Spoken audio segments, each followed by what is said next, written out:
Right. Islam family. Islam. Today is Tuesday, March 26, 2012. And today we're going to do a little introduction to a geography series that we're going to do, or a history maps and geography series with myself and brother Adisa. Because of certain things in the news cycle lately, we're going to be covering some issues that have been going on. And so today I'll give a little bit of a teaser, to those the maps and geography series, and after that we'll cover some other things. So to start with, we'll rise and give honors as we always do. 5 on the left and 2 on the right. Allah, the mother and father of the universe, mother and father of love, truth, peace, freedom, and justice.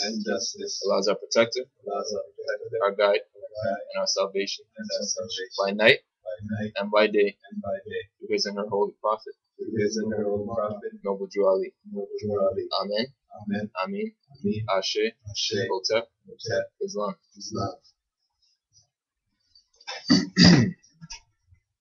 Alright, so to start with, when we talk about maps or geography, we're talking about geo, which is the earth, and graphy, which is charting. So charting the earth.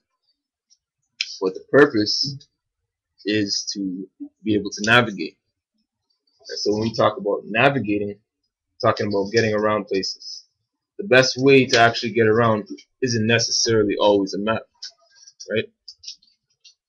To be honest, the best way often to get around is to know landmarks, to know that when you get to a certain place, you're going to see, certain types of trees. From a global perspective, the best way to get around is to know what kind of animals exist in a certain location. So here you can see from, this is from Saga America by Barry Felt. Right, the coin had a horse's head on it. Right? So that horse's head, and then this other coin has a horse that symbolized that these people, wherever they were trading those coins, that horse, that animal was native to them. And you see that a lot. If you can figure out the native species of an area, then you know where you are. You don't need it. You don't need a map, right? Because there is no other region on the planet that's going to have that collection of diverse life all in one place, right? So that's the first thing to always keep in mind, right? However, now there are maps. There are ancient maps of the Americas, right? In Barry Feld's book, the front cover, this is the oldest map in North America, right? And you'd look at it and say, well, yeah, that's not really a detailed map, it's the general shape of the Americas. But like I said before, it's about one is knowing the creatures, the wildlife, the flora, the fauna. 2 is knowing the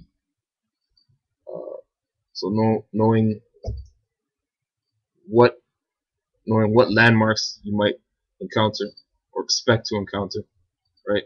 And then 3 would be maybe a map that's drawn out, right? Because that's just not even really a confirmation. It's just a symbol, the map. And nowadays we use map thinking, if I have a map, I'll know exactly where I'm going. You jump in your car and you get on your GPS, and your GPS takes you the wrong way. You wonder why the GPS took you the wrong way, right? Because if somebody said, when you pass the big blue monkey, the big inflated blue monkey, you'll know you just have to make a right. And instead of looking for the monkey, right, 10 feet, 100 feet tall, you were watching the GPS, right? So this map found in Nevada is, according to the author, an Arabic copy inscribed by trans-Pacific settlers on a rock circa 800 AD, copied from a Libyan original drawn circa the 1st century BC. The map is marked partly in ancient Libyan script and partly in Arabic. The Libyan script indicates the island of Hawa. Hawa is the Arabic for wind. The fact that in the northwest there is no passage, and in the center of the continent is the word Mr, Mur, the Libyan word meaning land on the other side of the sea, and possibly the origin of the word America. The later Arabic script in the Pacific area, the map as inscribed is turned horizontally, says Ocean of Storms, may God preserve us. The map is remarkable for showing both coasts, Hudson's Bay and Panamanian Isthmus.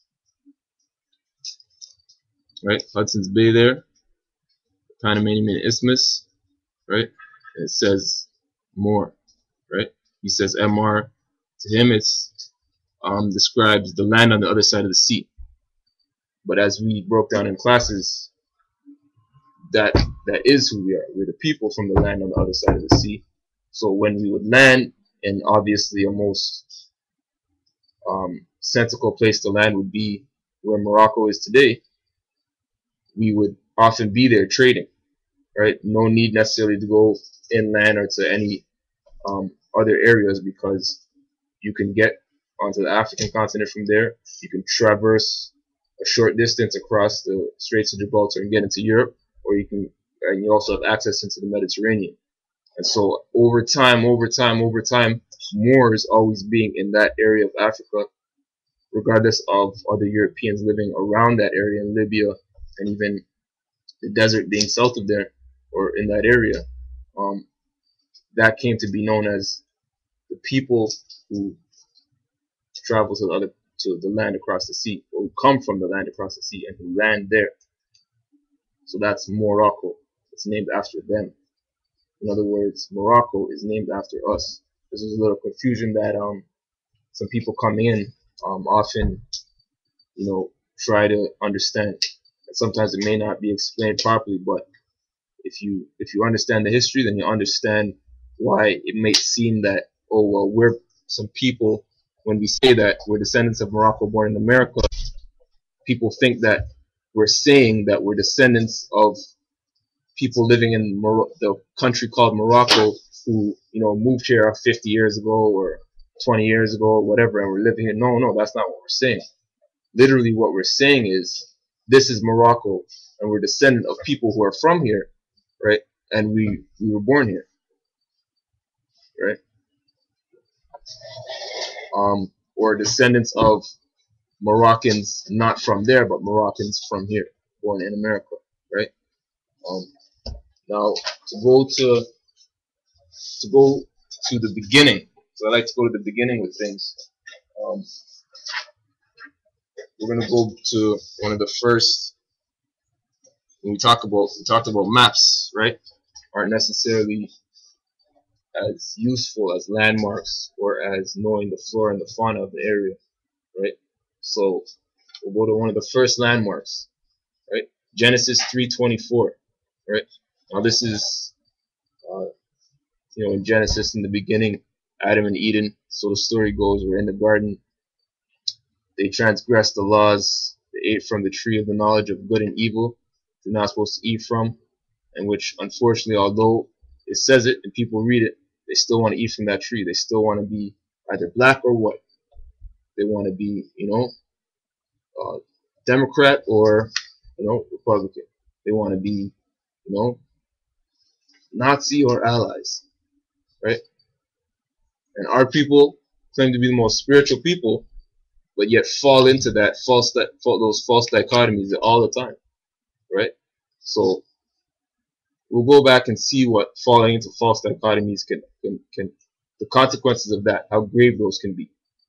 Right? Genesis 3:24. It says, after he drove the man out, he placed on the east side of the Garden of Eden cherubim and a flaming sword flashing back and forth to guard the way to the tree of life.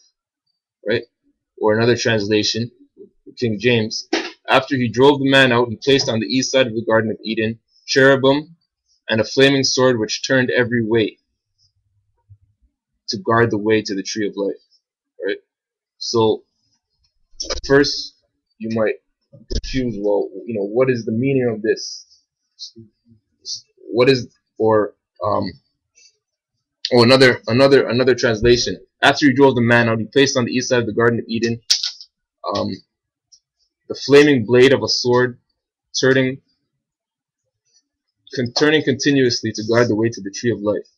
Right? So the blade of a sword that turns continuously, that's a riddle. Right? Right? The riddle is, what is the blade of a sword that turns continuously, and where could you find it on the map that could guard the way to the tree of life? Right? So what has been realized, right, by myself, is that the blade of the sword that turns continuously is nothing other than either, right,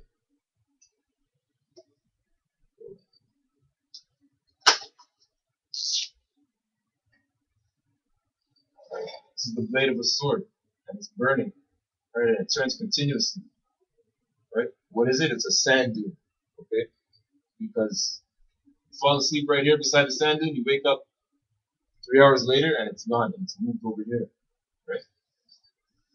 It's always turning, it's always turning, it's always moving continuously, right? And it's burning, it's on fire because it's the desert, right? And it guards the way to the tree of life because the deserts of the world, right, they're all one desert. There's no this desert and that desert. The deserts of the world go from, the New Mexico area, right, southern Appalachian, Rocky Mountains, and go down, and then all of what we call Africa. That desert go from the west in Mauritania and Morocco area, all across Algeria, Libya, Niger, and then Saudi Arabia and all Middle East is also desert, right? So that's a connection, and then there's desert going into Iran, into Kazakhstan, and all up into China, right? That's where your main deserts of the world exist. And if you weren't able to traverse across this desert in the ancient days, even going back to the days when the earth was, all the continents were one, as shown in this picture, then what you get, right, as you can see here, is a continuous desert that guards you, that cuts a person off from the southern continents, right, or from the southern pieces of South America, as well as some pieces of North America, most of Africa, Australia, India, right, which is not part of Asia, right? India is an island, still is, right? So when things happen, people are gonna act surprised, but there's a reason why there's a mountain chain that goes all the way across northern India, right? So just pass that around. So here we have one of the first, like I said, first landmarks that was put across this planet somehow. There's a big meteor or solar storm or whatever it was, right? According to the will of Allah, a desert was caused to be created on the side of the planet.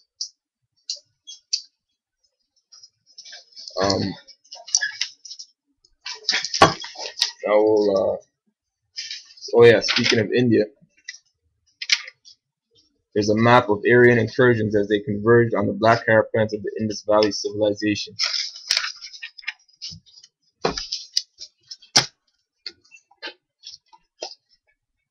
So not only are there brothers today still here, southwestern, right? But these are the northern, it says northern black population, right?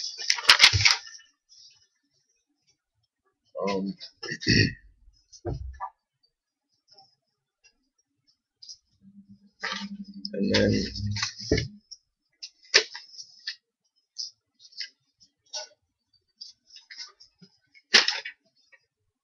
a trail of Arabic language and inscriptions, relics, alphabets, and fossil vocabulary curves around the globe and marks the ancient Trans-Pacific sea routes to North America.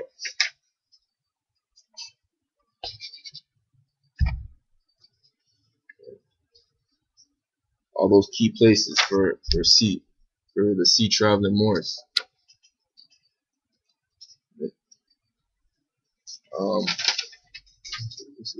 So as we continue to formulate this information, we'll have more lectures. Apologies to the sister who Selket, who asked for these lectures. We will be continuing on this topic, and we'll have more to show. One last thing, this is a picture of al-Masudi's map. It was extracted from Atlas of the History of Islam by Dr. Hussein Moniz Al-Zahra for Arab Mass, Cairo, 1987. So this map this is produced from the 16th century Arabic map, and it says Ard Majula, or unknown territory. If you make it out, right? There's the Mediterranean. There's Italy. What is that? Yeah, there's Italy. There's the Straits of Gibraltar right there. And so this is claimed to be, obviously there's water separating, this would be Africa, there's water separating this, and this being the size that it is and the shape that it is. It's implied that that's, right, the unknown territory, or right, the Americas. Okay. So yeah, we'll touch on that say maybe next Monday and Tuesday. But for now, we're gonna get into if there's any quick questions on this. That map, the one that you first showed, what year did you say it was from? This one, right? Yeah, the one that was out that. 1800 AD, 800 AD, sorry. 800 AD. So would that be before Columbus came in? Right, yeah, oh yeah, 800 AD, 600 years, 700 years before Columbus. Okay, and then this one is and at that, so something. This is before Columbus as well. I would say that is a very, as you say, it's not that detailed, but I would say it is very detailed. Oh yeah, for its time. Oh yeah. And even if it had nothing drawn in the middle, just to draw the continent to its shape, that's a lot of. And then there's also you would have to make to know the shape of the continent. Exactly. Just to draw the outline, that's a serious map already. Yeah. But like I said, it's also about. You don't have the sunlight view. Exactly. So because if you look at early maps drawn by other people in the 14th, 15th century, very rudimentary as well, because with no satellite view, you're always getting like people drew India and it barely had any length to it, right? Like they knew it was there, they traveled all over it but when they drew it on the map, it was like it's a little dip, right? Not realizing it, how it comes out. And then also there's inscriptions on this map, right? So it's not only there's the Hudson's Bay, right? Again, landmarks and inscriptions. More is written on the map. The Libyan word meaning more, right? And this is Barry Salt, right? Caucasian brother, right? It tells you right there, MR. So, but at this point, any other questions? We're gonna go into more detail on this in another class, because we're gonna go in right now to stuff in the news cycle and some information on law, which is always pertinent. Right. Always. Islam Moors.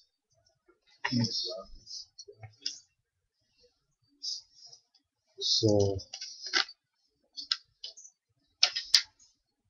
Drew Ali said, keep your bodies clean with water.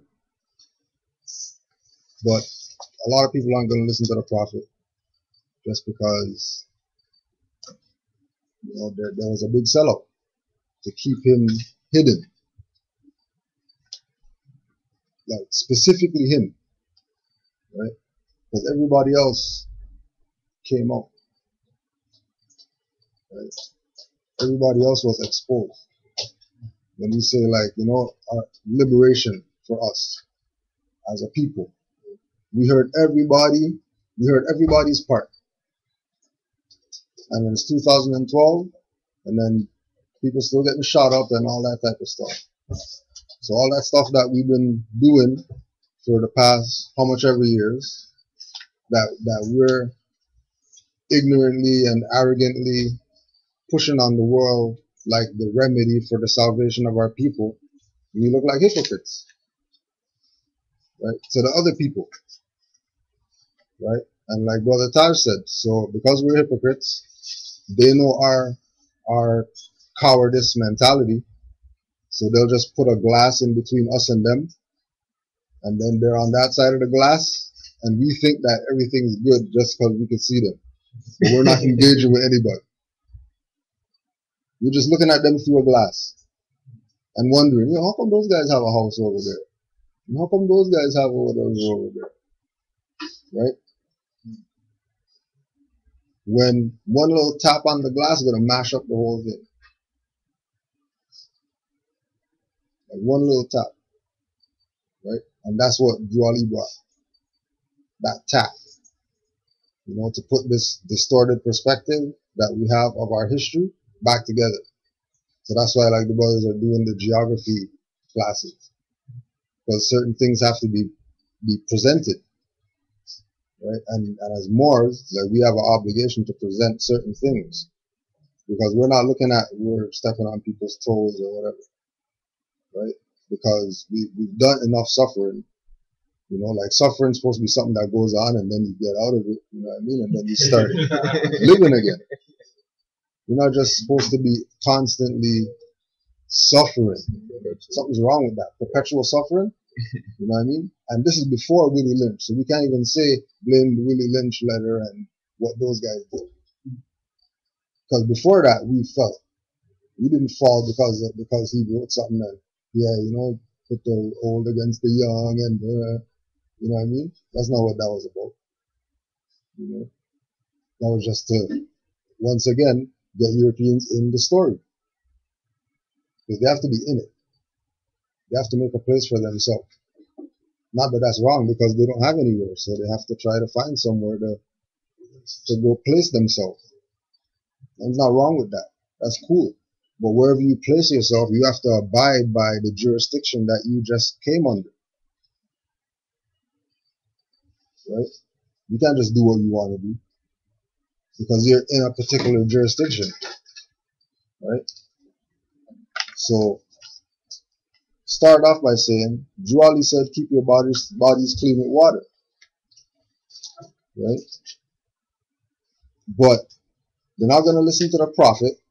They're going to go listen to, like, you know, the guys who are pushing Sprite, you know, the guys who are pushing Mountain Dew, the guys who are pushing destruction.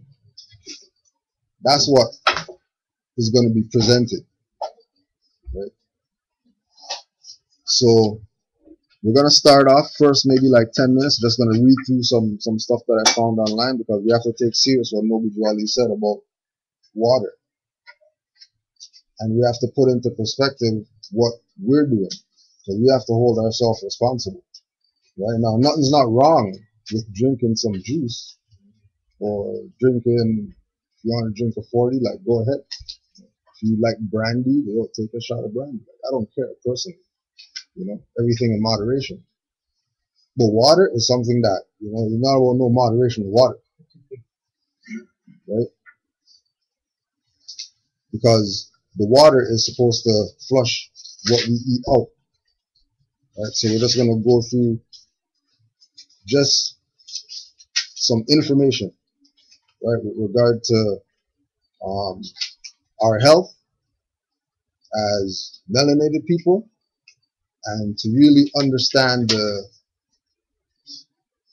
diabolical nature of the other side that are for the corporate takeover of every single republic on the planet. And they're just doing their thing, and we jump into their jurisdiction and then get mad. Right? They don't push us, they don't force us. We go in it, and then when they abuse us in that jurisdiction that they created, we get mad at them instead of holding ourselves responsible. Right? So food dyes, synthesized originally from coal tar and now petroleum, have long been controversial. Many dyes have been banned because of their adverse effects on laboratory animals. This report finds that many of the 9 currently approved dyes raise health concerns. Blue 1 was not found to be toxic in key rat and mouse studies, but an unpublished study suggested the possibility that Blue 1 caused kidney tumors in mice, and a preliminary in vitro study raised questions about possible effects on nerve cells. Blue 1 may not cause cancer, but confirmatory studies should be conducted. The dye can cause hypersensitivity reactions. Citrus red 2, which is permitted only for coloring of skins of oranges, not used for processing, is toxic to rodents at modest levels and causes tumors of the urinary bladder and possibly other organs.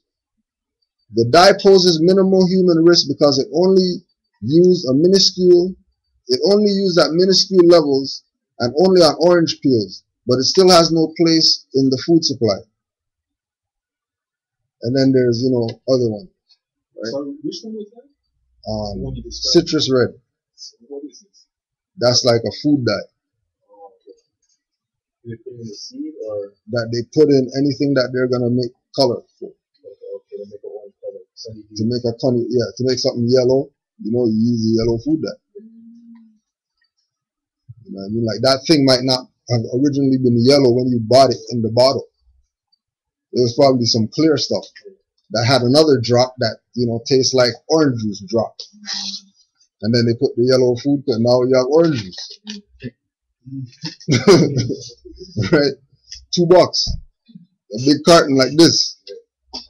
And of course it's in our community, because, right? Nobody else is buying the Sunny D. Right? So food dyes. Well, the reason why I mentioned food dyes is because there's food dyes in candy. And this whole Trayvon Martin shooting, right? And people are putting out bounties on people's heads and all this type of stuff. Right? And it's because you man went to the store to go buy some Skittles. Right? Wrong place at the wrong time. Right? Okay? Because we're not playing the,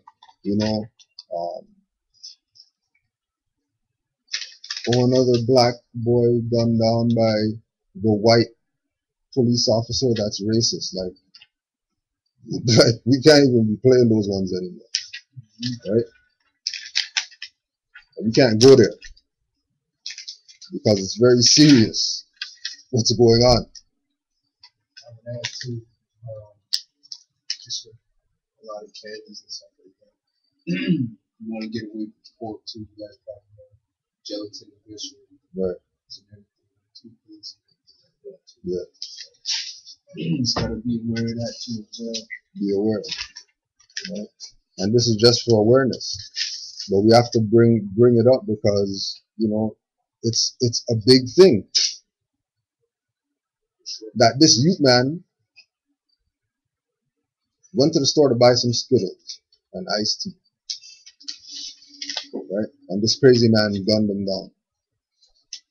Okay? So this is just so remember, the food dyes that we're talking about that give you nice tumors and stuff like that is in the Skittles that the youth man had. Right? So you got shot? The youth that got shot. So that's the food dyes, right? Iced tea. And this is from digitaljournal.com. Iced tea. What can be better than a tall glass of iced tea on a hot summer day? Think twice before downing the drink because you may develop kidney stones due to the drink's high concentration of chemical that causes stones. Once he was an avid lover of iced tea, downing up to 6 glasses a day of the popular summertime thirst quencher. I was a junkie on a bender. I had to have it every day, said Mark Mulak, a resident of Brookfield, Illinois. Iced tea was very refreshing, cheap to buy and easy to make. Mulak has had to give up his favorite summer beverage because iced tea helped bring on an excruciating bout of kidney stones that led to surgery at Loyola University Hospital in Maywood, Illinois. The pain was so bad that once it felt like I was delivering a child made out of razor blades, said the 46-year-old Mulak. I really had no idea that iced tea could lead to that. Iced tea contains high concentrations of oxalate, O-X-A-L-A-T-E, one of the key chemicals that lead to the formation of kidney stones, a common disorder of urinary tract that affects about 10% of the population in the United States. For many people, iced tea is potentially one of the worst things they can drink, said Dr. John Milner, instructor, Department of Urology, Loyola University.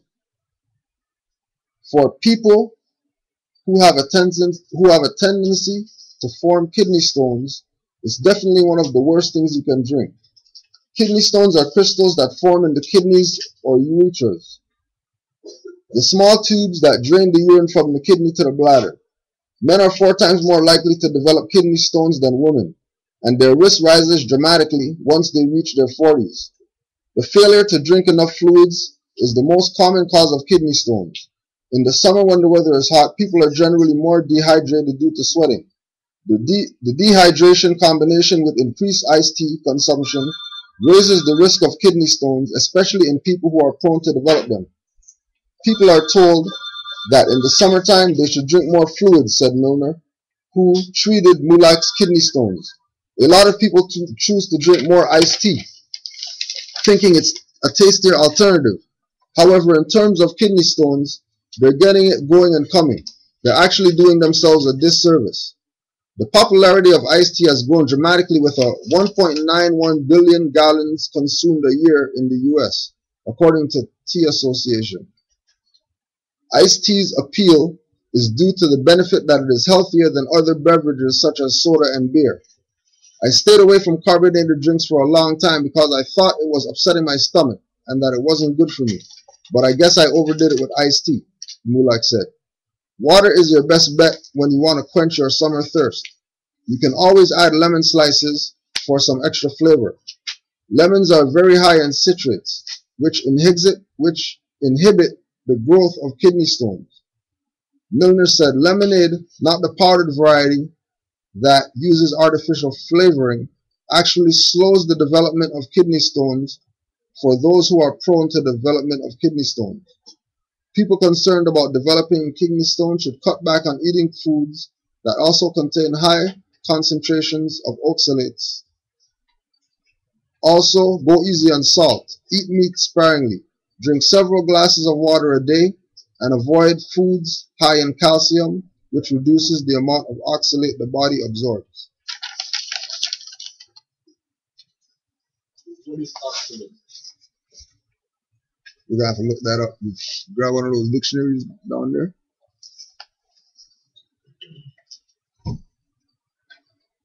So saying that, to say that it's a shame where our people stoop, right? That in order to pay homage or whatever to this man who got shot down, people are gonna hold bags of Skittles in memory of him. Now, if the Skittles weren't free, how much Skittles cost? $1? $1.52, whatever, right? So Skittles is balling right now on the expense of this quote unquote black boy, right? It's death. But nobody's not fighting Skittles, right? Nobody's not gonna go put a bounty on the head of the Skittles corporation owner. See something like that now in reverse roles, being the Caucasian girl, white girl, or whatever that gets shut down. What you would hear of is if you have money, donate. Here's where you donate it. Like, you know what I'm saying? Like, it's just foundation memorial. Right. And anything that is excess is going to go towards this foundation that does. That's this in her that. name. So, yeah, in memory of her. Right. The rest of go to there, and they do this for whatever. Like, you know what I'm saying? Like, right. Not something like that. Like everybody's gonna go buy Nikes now. Right. You know what I'm saying? Like, right. Yeah. Okay.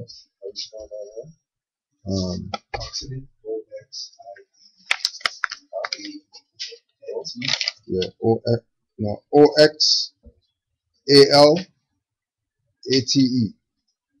OXALATE. Oxalate.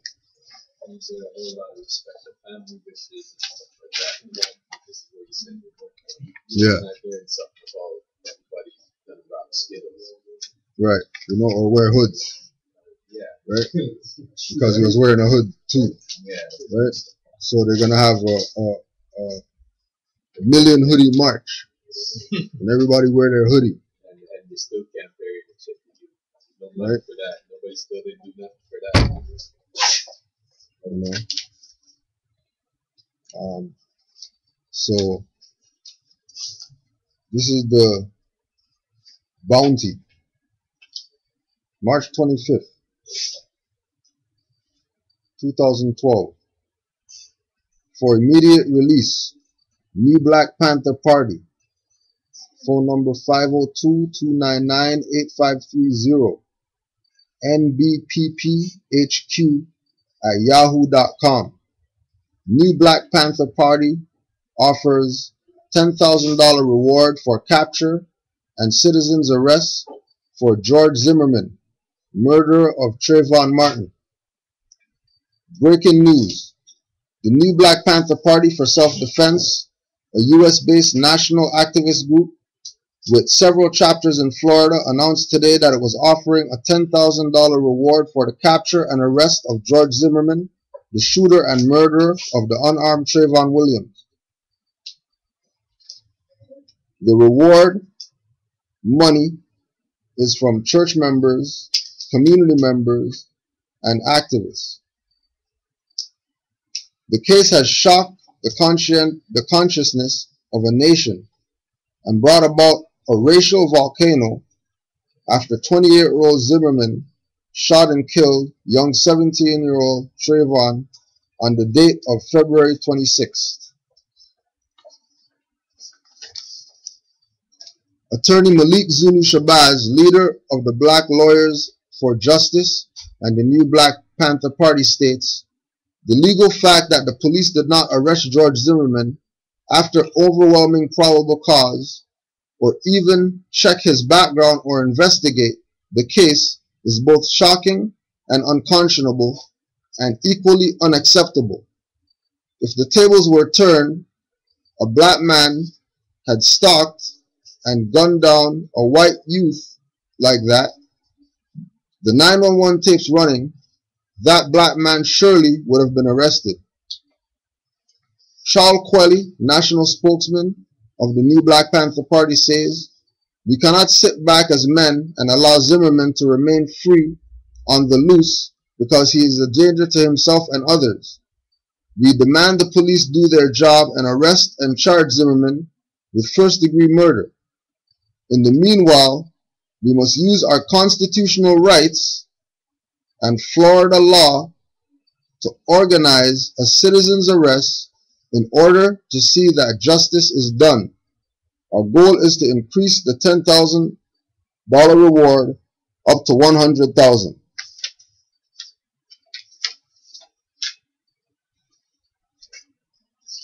Where is their So, first block? well, With those people wanting to do that, like like that guy's been in. He got questioned or whatever. Did he not? well, let's before we even let's go back, right? Let's go back to the original Panthers, That's right? The first Panthers and their 10-point plan that they outlined, that they said this is what we want from back then, because they admittedly say that they're the new Black Panther Party. Yeah. Right. And that's the thing. Are they affiliated to the? Well, you know, Are they affiliated to their own leader even? because we're about the etymology. We're about the going back to the origin. That's why I said where did they first go from? Because right. Well, whole thing and it all starts with the 10-point plan. Right. So 1, we want freedom. We want power to determine the destiny of our Black and oppressed communities. Right. Now, let's see what the United Nations Declaration says. Bless. So this is the United Nations Declaration of Indigenous People. Okay? So the first point that the Black Panthers made and said that they want is freedom. And that freedom gives us the power for us to determine the destiny of our people. Okay? Rights of indigenous people. UN Declaration that all these people signed on to, all these other governments of the world signed on to say that these are the rights that indigenous people have that you can't violate. Article 3, and this document is not giving the people the rights. It's just acknowledging and affirming that the rights exist. And everybody agreed that these rights exist to these people that call themselves indigenous people. The United Nations Declaration of UN Rights of Indigenous People. United Nations Declaration of the Rights of Indigenous People. Article 3. Indigenous people have the right to self-determination. By virtue of that right, they freely determine their political status and freely pursue their economic, social, and cultural development. That's Article 3. Article 4. Indigenous people, in exercising their right to self-determination, have the right to autonomy or self-government in matters relating to their internal and local affairs, as well as ways and means for financing their autonomous functions. So you could govern yourself if you're indigenous. They're talking about black and oppressed people. So this doesn't even apply. When they're saying the exact same thing that the UN Declaration is saying, the exact same thing. And that's just the first point. So they asked for something they already have. What? Right? Except for the fact that they're not claiming to be Islam. they are. There, except claiming to be somebody else. except that the only consideration that could be given is that they came out with this 10-point plan before the Declaration of Rights of Indigenous People. which is very easily accessible, and whatever preceded that, and whatever concepts are in common law, which you could stand on in a court of law, would have to be more more studied in order to understand. However, this declaration is well known. 2006, like it's well known. 2006. It's it's in the news. It's on the website, right? Moors are telling people about it, right? So we're gonna go through, and yeah, there's gonna be errors. But then we're gonna go now to the new Black Panther after that, knowing that it's 2012 now. This declaration has been out since 2006, right? So 2, we want full employment for our people. We want full employment for our people, right? Okay. Article 12 of the Declaration. Indigenous people have the right to manifest, practice, develop, and teach their spiritual and religious traditions, customs, and ceremonies, the right to maintain, protect, and have access in privacy to their religious and cultural sites, the right to use and control their ceremonial objects, and the right to repatriation of their human remains. States shall seek and enable access or repatriation of ceremonial objects and human remains in their possession through fair, transparent, and effective mechanisms developed in conjunction with indigenous peoples concerned.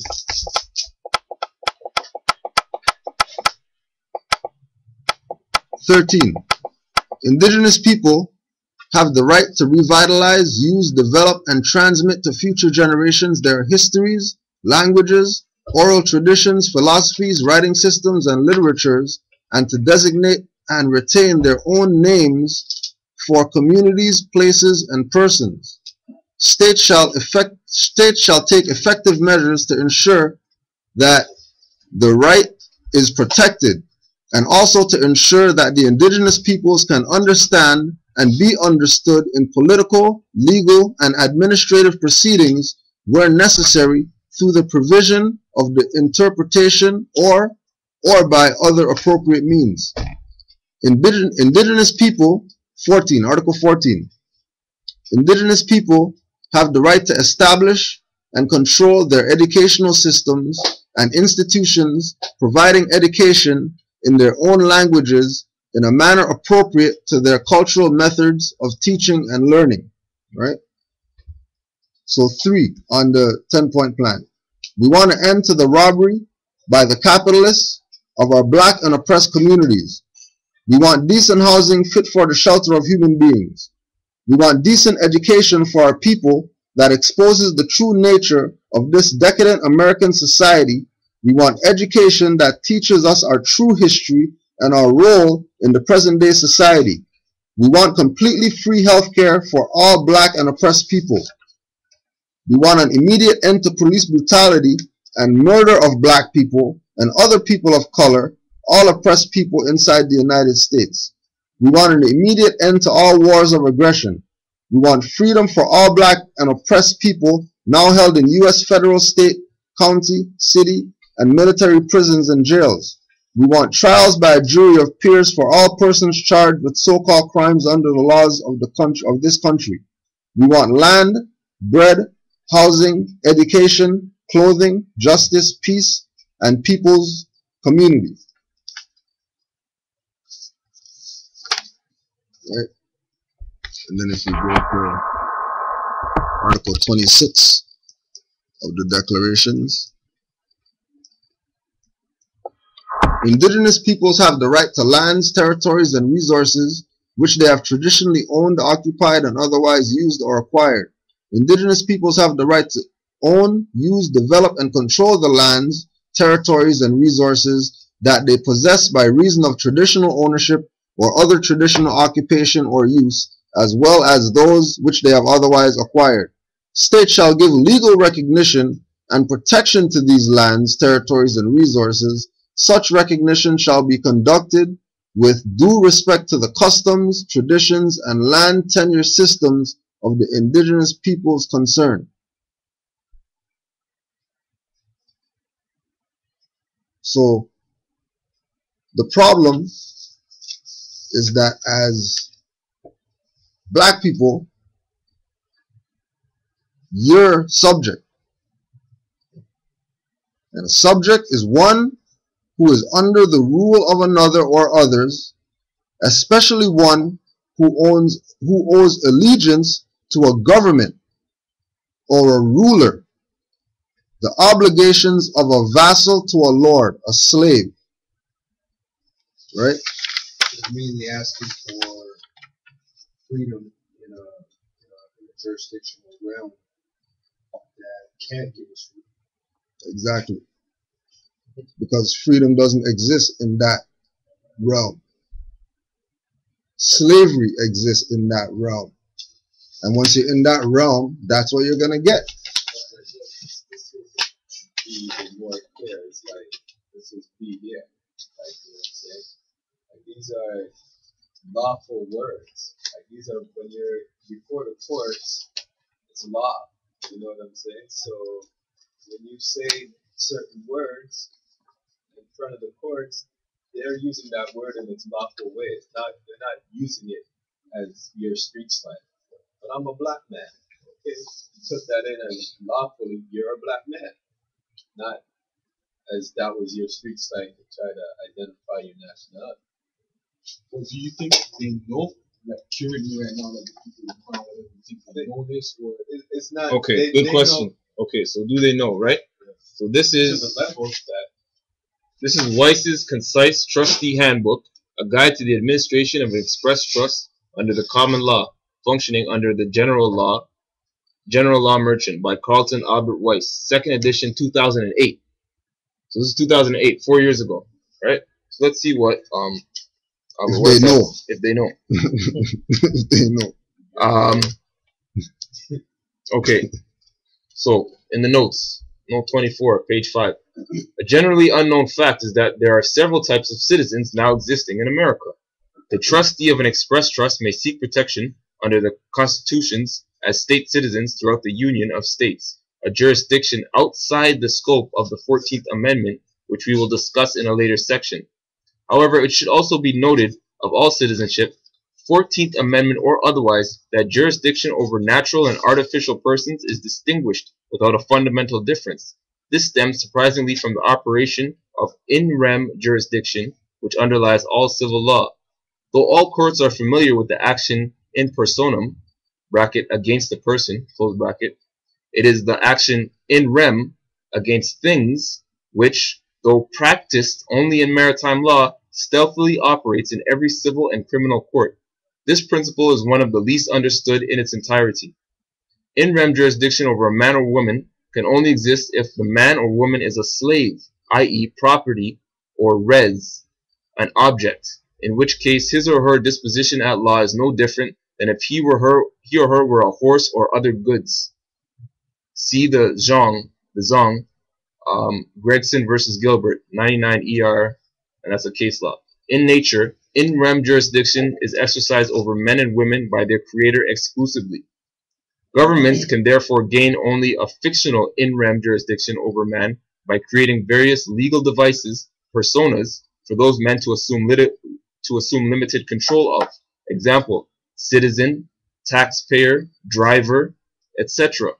Since the device is legal fiction, a falsehood made true by force of law, this persona is in fact a legal object or res.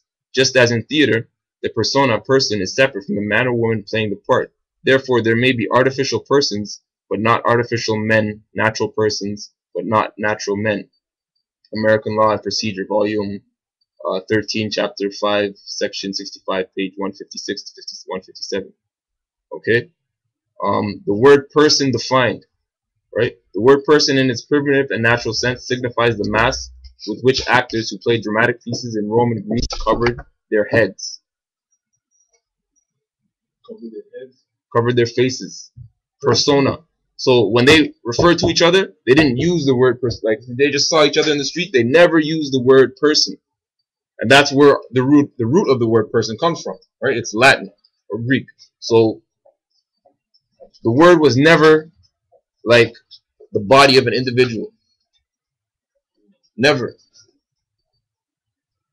And now since people all of a sudden started calling themselves, it's like if I walk around calling myself jumper suit. Yo, jumper suit, get over here. You'll see that jumper suit over there? Like you're calling yourself what you're wearing when you're actually flesh and blood. So the word person, it really doesn't mean like, you know, What does it mean though?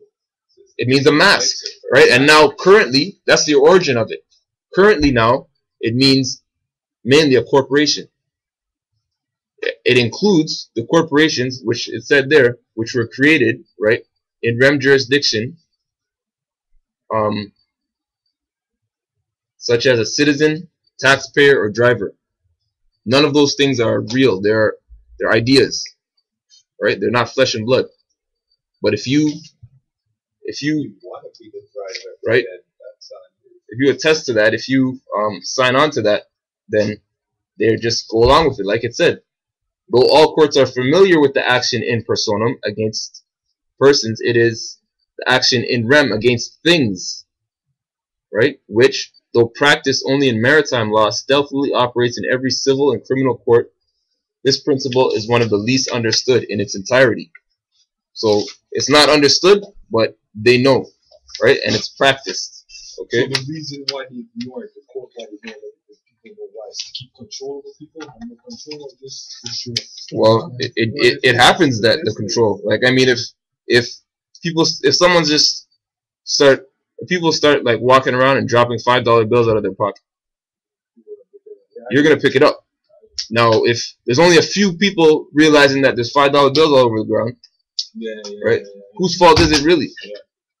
It's a circumstance. But at the end, like if you really have to put fault, it's the fault of the people who dropped it. Responsibility. Business as usual. Right? There's a nice quote in here. Responsibility. What that the part where the trust. What is trust? Remember that part I read? At the beginning. Oh, Basic trust. yeah.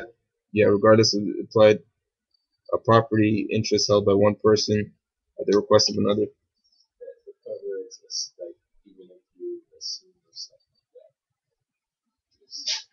like that. Okay, so yeah, so first it must be understood that any trust, regardless of the many designations applied to them, is, in its most basic sense, a property interest held by one person, the trustee, at the request of another, the settlor, for the benefit of a third party, the beneficiary. The classification applied to a trust is based primarily upon its mode of creation, in which it may be created either by act of a party or by operation of the law. In the case of the former, trusts are divided into two types, express or implied. Right? So by act of a party, it can be express or implied. Without getting into the various subclasses of express and implied trusts, the basic difference between one created by express act by a party and one created by implied act of a party is that the former is stated fully in language, oral or written, while the latter is inferred solely from the conduct of the parties. These are very generalized definitions, so presented for want of space, since there are many intricacies concerning the true meaning of the term implied. It has been shown that, in a sense, the classification of express trust can only be applied based on what is implied by the language of the instrument which created the trust. Yeah. It could be judged by, so like when they just assume jurisdiction, it's like that's where appearance comes in. Like you come in appearing in the jurisdiction, then it's business as usual. The ball just rolls. They've already assumed jurisdiction. Right?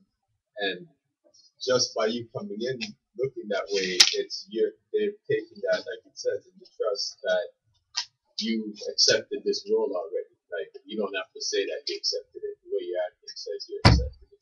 You can use that type of to claim jurisdiction. Like to say, yeah, you need a lawyer to appoint you a lawyer. You know.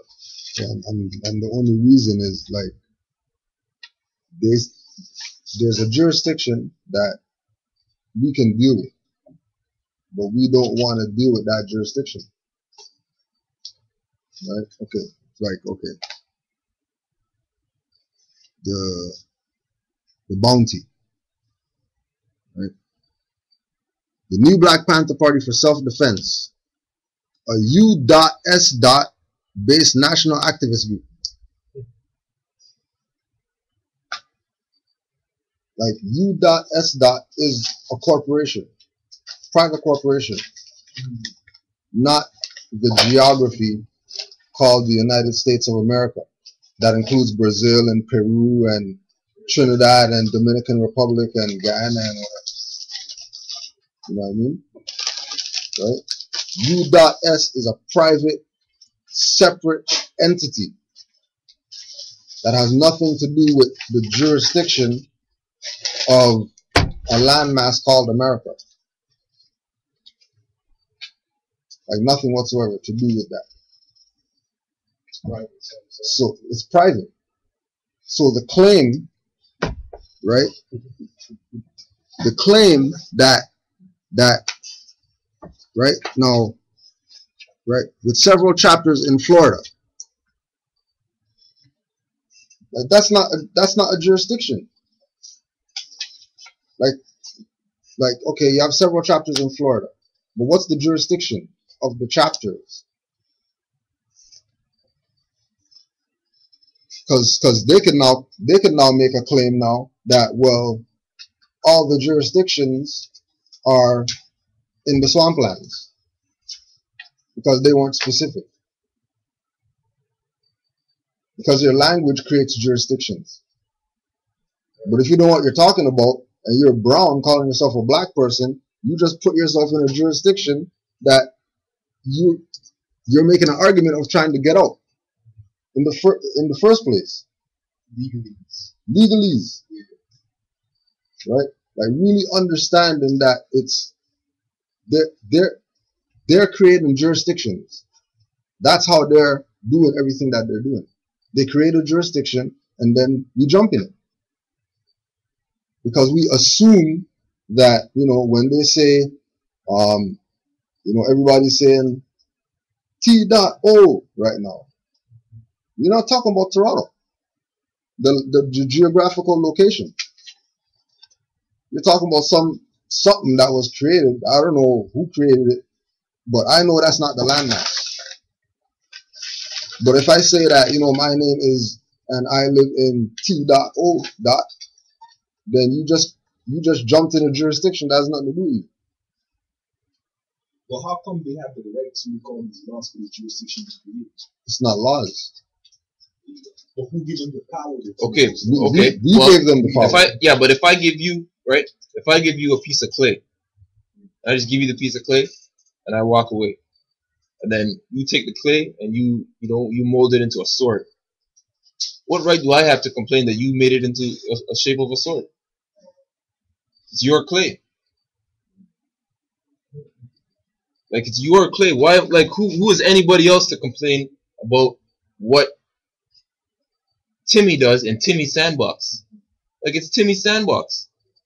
McDonald's wants to sell a different type of toy. Wow, that's their choice. It's their company. It's their business. Who runs the whole show? It doesn't matter. But if in what you're saying, the people run the whole show. But status is the first issue at law, and the people's status is not correct. That's why they keep taken advantage of. Keep asking for democracy. Why are you asking for democracy? The Constitution says republic. You think all the secrets and Freemason and all these guys are like behind this thing? It's not secret, bro. Yeah. No, it's not secret. Like, ask anybody who knows government. They'll tell you the type of government that originated the United States Couple different organizations is a federal republic. Yeah. So why? Okay. Your dad buys you a Honda Civic, right? Then, you know, you lend your Honda Civic to your friend. Your friend goes out and drives it, and he comes back to you and says, "Yo, bro, I crashed your Mercedes Benz." Like, aren't you first gonna clarify whether it's really your car that he crashed, or are you just gonna start getting sad and getting nuts and beating up your friend? I know what you're saying. I understand what you're saying. I'm trying to figure Like, hold on. Did you say? I gave you my car's a Honda Civic. Yeah, understand. Yeah, you understand, but it's like we're all in like on this everything like with this Trayvon Martin thing with shouting for democracy. That's what everyone's doing in the world right now, right? They want to strangle that person who's messing up that thing, not realizing that thing is there to mess up. What they should be asking is, hold up, but what did you do to the original thing that I gave you? Because if that's okay, then I just want that. I don't care about the thing that if you were really in a Mercedes Benz and you crashed it, it's not mine because I don't own a Mercedes Benz. Where's my Civic? I think you're mistaken. I think that's somebody else's car you crashed. And if it is, go deal with them. But tell me where my Civic is. Give me my keys back. And so what you're saying is we don't have to worry about them using power because we give them the power. That we're about ourselves. What you're trying to say. Right, and just like we were reading earlier about the trust, right? We are the beneficiaries of the express trust that was left by Noble Drew Ali, right? So all these things, all these 10-point plan, and people begging for stuff, and they're gonna go give somebody pay a bounty in order to go kill this dude or bring this dude to justice or whatever. One dude. Whoever does that is going to jail himself because when really and truly, right? If they would follow Noble Drew Ali's program, right? So let's just say they listened to Khalid Muhammad, right? And went and nationalized, right? Nationalized themselves. Because he knew he was getting assassinated. That's why he nationalized himself. Because that's the only thing that you have to do to make it to the promised land. Martin Luther King told you that. So what does that include? Like to nationalize yourself. Like do you have to go and pick up certain form or just how you answer certain form that makes the difference? It means knowing thyself. Yeah, just knowing. That's nationality. Know thyself is what nationality is. Nationality is not something you got a card and you got papers and a form and whatever, right? So when we talk about we're gonna put a bounty out for a man, right? And go after this one dude when he is an agent for some other people that we can go after too because they're in conspiracy, right? And according to law, right? It's like we want an immediate end to police brutality and murder of black people and other people of color. Color at law means artificial. So they want to end immediate police brutality and murder of artificial people and expect it to stop? Seriously? Like this is the statement that you're gonna make, right? When they know in their law dictionary that you're gonna say, yeah, black, whatever, African, and all this stuff, and you're gonna go to any whatever bookstore around here, and you go to all these bookstores, and you get books on everything about African history, and you don't have a law dictionary or etymology dictionary, or you have just books that people are gonna read words, don't even know what words mean, assuming that this word means something. Right? But these guys didn't have that kind of knowledge. Why not? Because I read their book. Like when you read the book, the way they started, like they weren't. I mean, they had a good idea of what they wanted to do, but they didn't have that kind of knowledge. That we were talking about. Black Panthers. Yeah, the Black Panthers. Like, all these guys, okay, so is this the new Black Panthers that issued this statement? No, I'm talking about the 10 the new point. black. Oh, that's the new black plan. Yeah. No, the new No, black the Panther. 10-point plan was Yeah. old. The 10-point plan was Yeah, the old Black the Panther. 10-point plan. Yeah. The people of color, that thing, that was Yeah. the 10-point plan, right? Yeah, that was Yeah, 10-point these guys plan. didn't have that kind of knowledge. Yeah, they did because no one drew at least before that.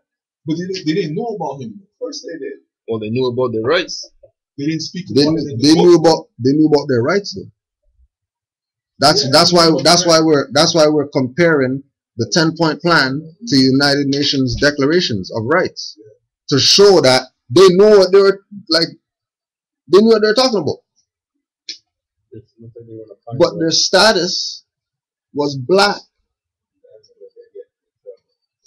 Yeah, And but you that's can't what I make mean. you can't make a claim, right?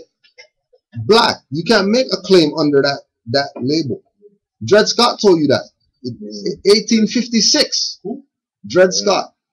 A Dred Scott case. Right? Dred Scott versus Sanford case. And you don't even have to go into the case because right on the front of the 60 US 393 19 HW 393 15 last edition 691 Dred Scott, comma, plaintiff in error, comma, versus John F.A. Sanford 1856. You don't have to read no more. Because right there it tells you that the plaintiff is in error. So anything that he says is void. I don't care what he says. I don't care how good he makes it sound. I don't care how much points it is. I don't care if it's on a frame thing that you're sending to me. If your status is not right, you can't talk about certain stuff. Period. That was at the Supreme Court? That was Supreme Court. Okay. So we knew he was already before the... Because he was making a claim of being a free man when his name's Scott. Which means that you're a slave. Scott was coming from a slave name. Because Scott's a slave name. But he's claiming to be free because he fled the state where he was a slave.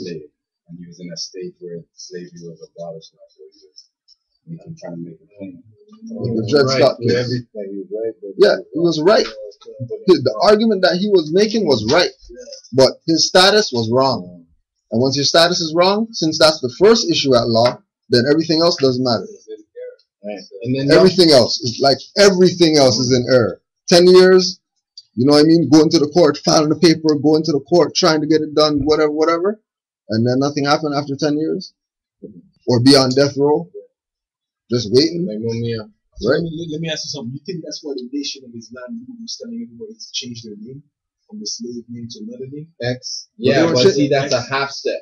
That shows you the evidence of the reality of that unnecessary process. But what they did was they hid it, and they said instead of El Bay Al Ali, they said X. So it's like they know because they have El Bay Al Ali, but they told everybody else just be an X, so they control the name. Yeah. But when you had out the of their X jurisdiction now, as an X, you still exempt as your name being used as a slave. No, you're not. You're not? No, because you did nothing. You did nothing but just change from one slave company to another slave company. Now one name X. What is X? Where's X? Where's the X nation? Where's the next X kingdom? Where's the X? No, but I'm talking about, for example, what like Ali, Cassius Clay to Muhammad. Yeah, but. Yeah, but that's a name though. Ali's a name though. Notice the Moorish title. But he that's a more Cassius Clay, right? Yeah. And then he changed it to Muhammad Ali. Right. So he would be exempt from being used as a slave. And that's why he didn't have to go and fight the war. Right. But makes sense, right? Remember. Well, they didn't tell everyone that's what was really going on. Of course. Right? Because remember, right? It's the NOI that brought in Muhammad Ali. But how come he didn't change his name to X? How come everybody else has X, but Elijah Muhammad doesn't have X? Right? Fard Muhammad never had X. Right?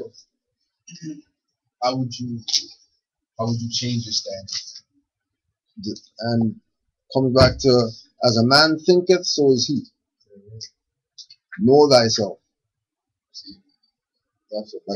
That's how your status is going to change. Everything. No matter what else you want to do after, That's what we're I think rooted. Because and just what before this leads me to, because what's happened in the past is when you ask that question right there, I have some papers and I give it to you and I tell you $1,000 and you pay because you think that, well, you know, that guy just gave me some. He has some papers that looks like this, so he's giving me these papers. Then this is where my sovereignty lies. When it's just paper. If you don't know what's in the paperwork that you have, that's just like not having a status and trying to say you want indigenous rights, but you want it as blacks. You want black indigenous rights. Well, not really, because you can't get that. And then, just like what he said. Oh yeah, I cut off a few. Oh, so yeah, same thing. Like it's really coming down to knowing and being. Like forget about the paperwork because, but where it gets tricky for everybody trying to do this, where it gets tricky is that we still have to operate out there. We still have to operate within their thing. If we want to cross the border, we still may have to use their devices. But that's all part of knowing how to operate within contracts. So yeah, you do still have to operate that way, but knowing who you are is going to help you in those operations. Plus, being black is like laid back, you don't want to do nothing. That's black. You know what I'm saying? Being a Moor is active. You learn the law. So once you start to learn the law, all of these things that you're worried about, how do I operate out there, you start learning how to operate out there. If you got to sign a contract, you know how to sign a contract, knowing that the straw man exists. That's not in the law dictionary just because they wanted to give you, they want to define the Dorothy character or Wizard of Oz character. That's an actual thing. Like you want to know, do they know this when you're in court? It's in the law book. It's in all law books. The definition of straw man. Straw man? Straw man. This is not even a word that people are using to try to define what this is. There's an actual definition in dictionaries, law dictionaries, of what the straw man is, and it tells you that he's a the commercial identity. 14th Amendment citizen. Man of straw man. Either one of the All in dictionaries. Like straw S-T-R-A-W. Like exactly. Yeah, like the straight, straw man. You're not expecting it to be to be so. It's a law. It's a law word. Like why would it be simple like that? These are the type of words that you start to think that someone just put this to it, but no. These are actually lawful words, like they exist. So when you start knowing law, as in being a Moor and being active is, then you start to learn how to operate out there. And then that's where you'll start to see more that when you're just being a Moor, you're going to start seeing. So it's the us, Islam, I-S-L-A-M, I-self, law, M, master. You are the law. Sorry. I'm just going to add up to your point, when you talk about operating out there, there's something in law called private necessity. So if I'm driving my car and like you try to put their powers on me and take you to court, I can say I use your license out of private necessity. In order for me to travel without being harassed, being kidnapped by the police, I had to use that. See, the thing too with that is that, right? Like you're using it out of private necessity. So what's your status that makes you private in order to have this necessity called, you know, whatever it is that you're claiming? You know what I mean? Right? You know, the free man will say, well, you know, because we're a child of God, you know, we have that right to do. Yeah, but not really, because this isn't Europe, so you can't talk like that here. That you're a free man. And you can go here and, you know, the common law applies to me. Well, not really. Remember the definition we read it yesterday, right, about national and the sovereignty, right? So that only applies to the national. The black man saying when it comes to the land. That's only when it can. Or a human being who claims a human being status. That's the right word. Or national. Another national. I would say so. Because if a Negro, black, and colored in the same spirit as what they're saying about this brother And then about Dred Scott is that they're making a lawful claim, but they're out of law. They're actually making the wrong claim, so they're outlaws making that hideous claim. Like, how can you blaspheme that? Like, that's a blasphemy. How can it be in such contempt? Yeah, contempt. Like, how can you, like a dog jumping inside the courtroom and saying, "Give me my human rights"? Everyone would laugh, right? Because how can you say that? And that's really what it, like, that's the analogy right there. The dog is the black who's really a Moor. That everybody knows that he's a Moor. And then God, but they say, try to prove, like, don't look at it from like what people look like and phenotype of features on them. But as far as the terms are concerned, like, prove where black people come from. Like, where did they come from? Where's the history of them to say that they're a people or a nation? Like, you can't. But like, unless you're gonna call someone who looks like us black, right? But if you forget about all that and just deal with the term, then there's no history of that word when it comes to a person in the human family. and that's like that's the hurdle with the people. You know what I mean? That it's still like right now, like he's like brown. They're calling him a black teen. And you do the same thing with white folks too. Right. White, that's Yeah. to keep them. That's another thing too, but trying to find who the head of this machine is. It's not, there's no head. Like, at least there's no head no more. And it's gone out of it. Like, democracy is trying to sweep the world. That's what I look at when I say democracy. I consider this machine that when it comes into your land, then the whole straw man game begins. So, you know what I'm saying? So as all these countries are being hit with democracy, everybody's getting turned into straw man. Because everyone's in on it. Exactly. In They may not know this is going on. Like, for you don't know, you just fall into that machine. You know what I'm saying? You become the colored game, And everyone's falling for it or they're in on it. Yeah. So that's why it has power. And it's the disguise that it comes under, because they show so the it's rest a of beast. the world. The rest of the world looks at America as the land of milk and honey through the media. Yeah. But when so they all scream, "Yeah, come give us democracy," when everything that democracy says it is really what a republic is. It's just the machine part that they don't tell you about. And that's when it comes to you and turns you into a straw man. Then you start realizing that democracy is not what it is. What that you really gave up. You really gave up the power by going into the jurisdiction of democracy. Yeah. Because you were fine in the republic jurisdiction. You know what I mean? Like democracy says the same things as the republic, but it's all about, doesn't show you that you're gonna fall into a certain citizen. And they're giving you two key words in that word there, two root words. They're giving you demo, right? Because you already know what a demo is, right? If you go back to old school and you have your demo tape, it's not your actual tape, but it's just a demo tape. It's just like a first or second draft of the product, the true product to come, right? And then there's mock, yeah, exactly. And we all know what mock is too. That means fake as well. Disguise as. So when you're breaking down the words, like you already know what it is behind it. And then as far as the thing of the European being called white, that's how they're running their game still, and that's how they get to through the engine with this free man on the land and sovereignty thing, because they're claiming to be white and American, right? So that's where their claim is, like, okay, we were born here, we're white. They're not even claiming.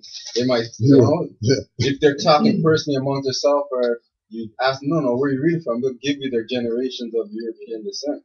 But they're claiming white people. If they were claiming European, they couldn't be doing what they're doing. They couldn't even be asking for any type of sovereignty, because what do you mean you're European? The white person, okay, where are you from on the the landmass. But let me ask you a question. What about, you see a lot of the time when you fill up the form and they ask you your nationality, they'd be like, black, this and that. But once it comes to white people, a lot of the time they say Caucasian. Right. So is that a nationality? Yeah. It is. So give them more power. Give them a little power. That's who they are. Caucasian. You know what I mean? Yeah, You that's know who what? they are. So they But, do it on purpose to put for them Caucasian but, and then us but black. remember, that it's somebody filling out the form. So those are in the knowledge are gonna check white. They're not gonna check Caucasian. Like us, we'll just be like black. Like everybody just gonna check black, right? Right? But with them, there's gonna be a variance. You know what I mean? You'll even have some of them that would check black. Bro, I kind of took it like this, you know? Everything that they're giving you is just fake. Like, I stopped calling myself black for a minute. Negro, all that stuff, you know? Because I'm like, okay, I want to be called Afro-American because I don't like the way these white folk be, yo, you're a black guy, you know? You know what I'm saying? Okay, where did Afro-American come from? You know what I'm saying? Where did all of these titles and names came from them? Yeah, that's true. You know what I'm saying? So, you're a spirit. And, you know what I'm saying? Ultimately. That's how I feel. No titles, no nothing. Well, let me ask you something. Does the fact that a lot of the time on the form for white people, we put Caucasian, and for black, we just put black, you think they do that on purpose? Yeah. You know what? On those forms, there's also, and I guarantee 99% says other. Yeah. So that form is merely any form. It's like someone's trying to see where your head Where is you're at. at. So if you know, That's the real test. Even if you check black, and then when I interview you, I see a Caucasian in front of me, and I look, I see you check black. I'm like, all right, so this guy is playing a game here. And then what's in his head? Or he really knows So who he if is. we're not dealing with complexion or nationality, and it's a status thing, then that could be what it is too. Then we could put white person, and because it has to do with class as well. With the free man, it's also, you still don't know where his mind is at when he says white man, because in the Constitution it does say we the white people. If I do believe, don't they say that? No. I think you're talking about when they're defining what a white person is, and or even in more detail. We're talking about it being The white person definitely. There's a part where it says we the white people of America, blah blah blah. When he's it might be the proclamation that he says it in there. They just say like white, and white is a male over 21 years old.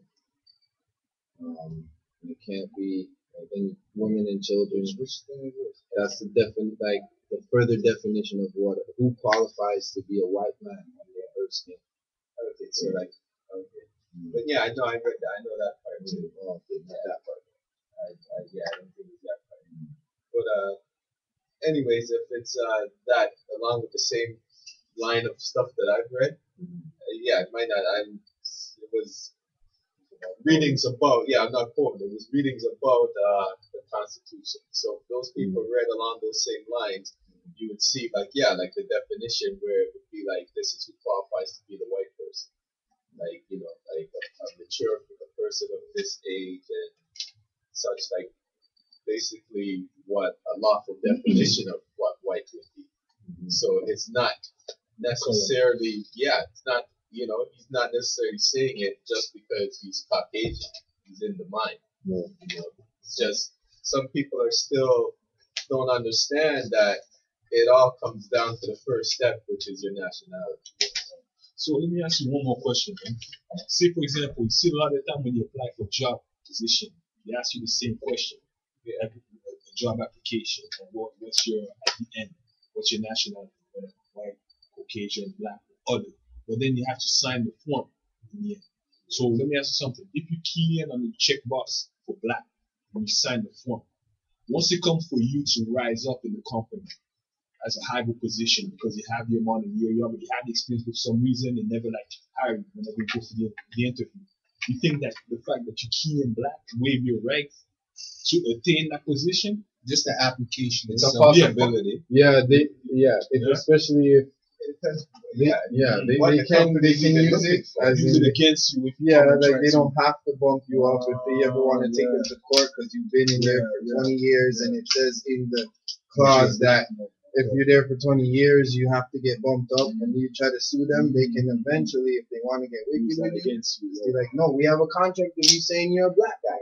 Yes, and where you signed it, you said you're black. And then remember too that they're gonna have their lawyer and you're probably gonna have one, right? Oh, yeah. And then they're gonna trade info to get you. It's getting much money. So those guys just got, so the one who your attorney is getting your funds, right?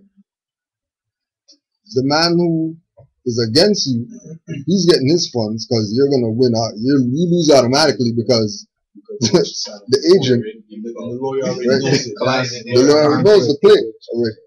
You know what I mean? Right?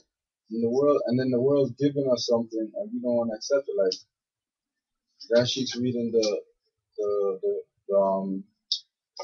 United Nations Declaration of Indigenous People, Human Rights for Indigenous People, and they're telling you that this is for you, but look at all the atrocities that we go through as quote unquote black people. How come they're not coming up to design something for black people?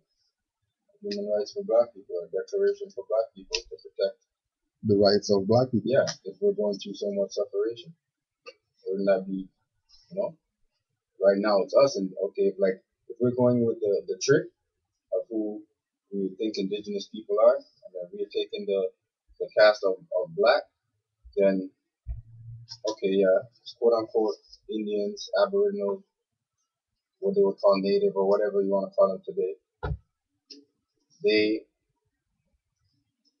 they're still facing atrocities, but we're much more on a wider scale around the world, and we're going through just as much or even more. So why would they do that for them? If that indigenous thing means them, you know what I'm saying, and doesn't mean us, and we're going through the same thing. What's the problem? There's something wrong with that. So obviously that's not talking about. Could be talking about them as well, but it's talking about the first people of the planet. But we don't want to accept that. You take that. You see, when the slavery time happened, that's what how everybody that went to slavery, the Japanese, the Jews, they all got compensated a certain amount of money, a certain amount of funds. Yeah. You think that the fact that we never got none because we still haven't been nationalized? Yeah. Right. Yeah, that's probably exactly. why. Yeah.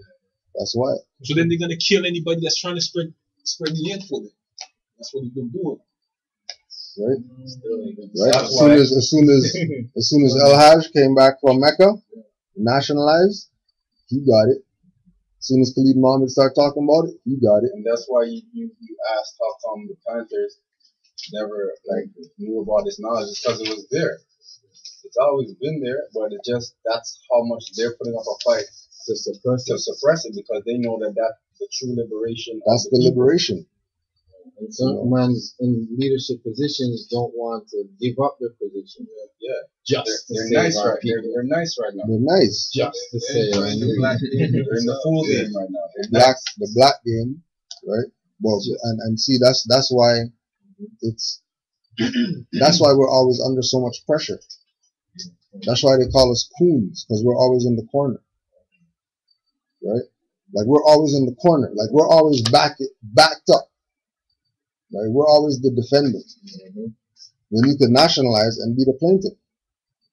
Right? You can nationalize, be the plaintiff because why? Color, that's artificial. Right? So if you have color of law, that's artificial law. Right? The act of a state officer, regardless of whether or not the act is within the limits of his or her authority, is considered an act under color of law if the officer purports to be conducting himself or herself in the course of official duties. So if Zimmerman is on the radio, you know what I mean, talking crap about the coon and you know what I mean, and these guys, and I'm gonna go deal with this right now or whatever, right? And he goes out there and he kills somebody when he's supposed to be, as they call him, a night watchman, which means he's not the sheriff, because the sheriff is the only authority around here that's supposed to be dealing with anything with regard to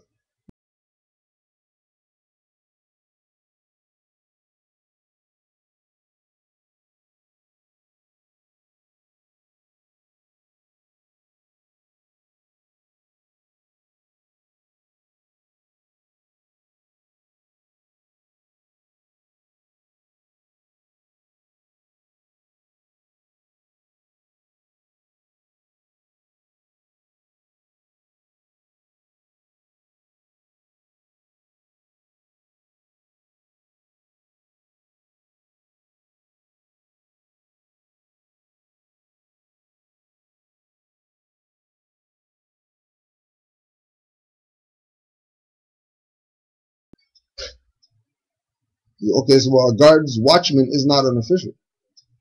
The officials are elected, and that guy just applied for a job and got it.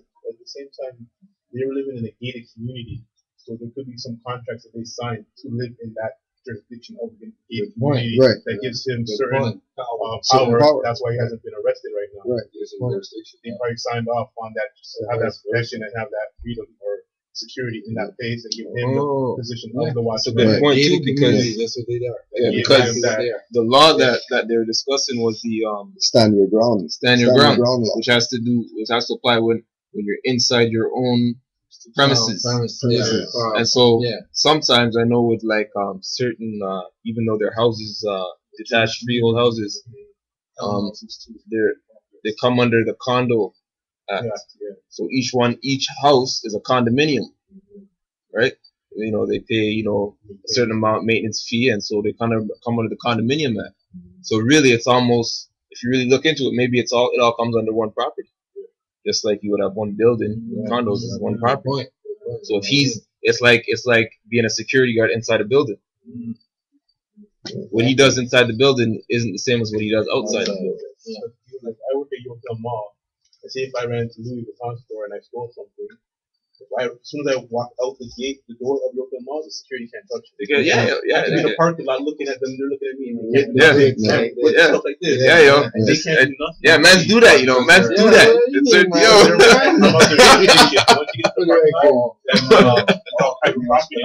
yeah. They can't touch you. And stand in the window and Just do all that. Right. Yeah. They can just throw. Then they get shot. Then they get shot Outside. Yeah. Insecurity. Yeah, when you throw someone out, you can only throw them out onto the front.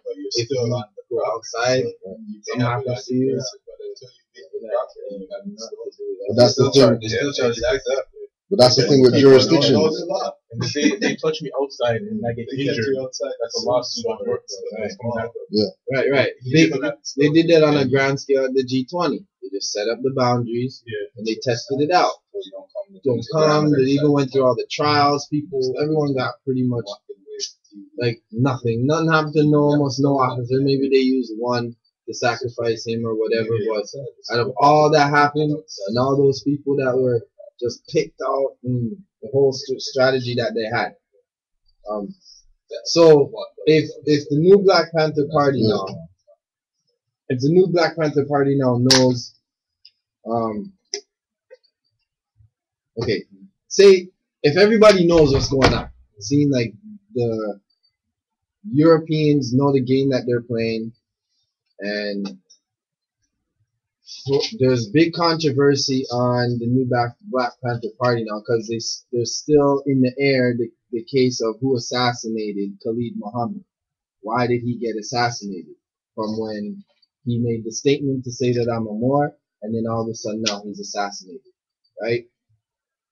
It's almost impossible for it to be just an external hit.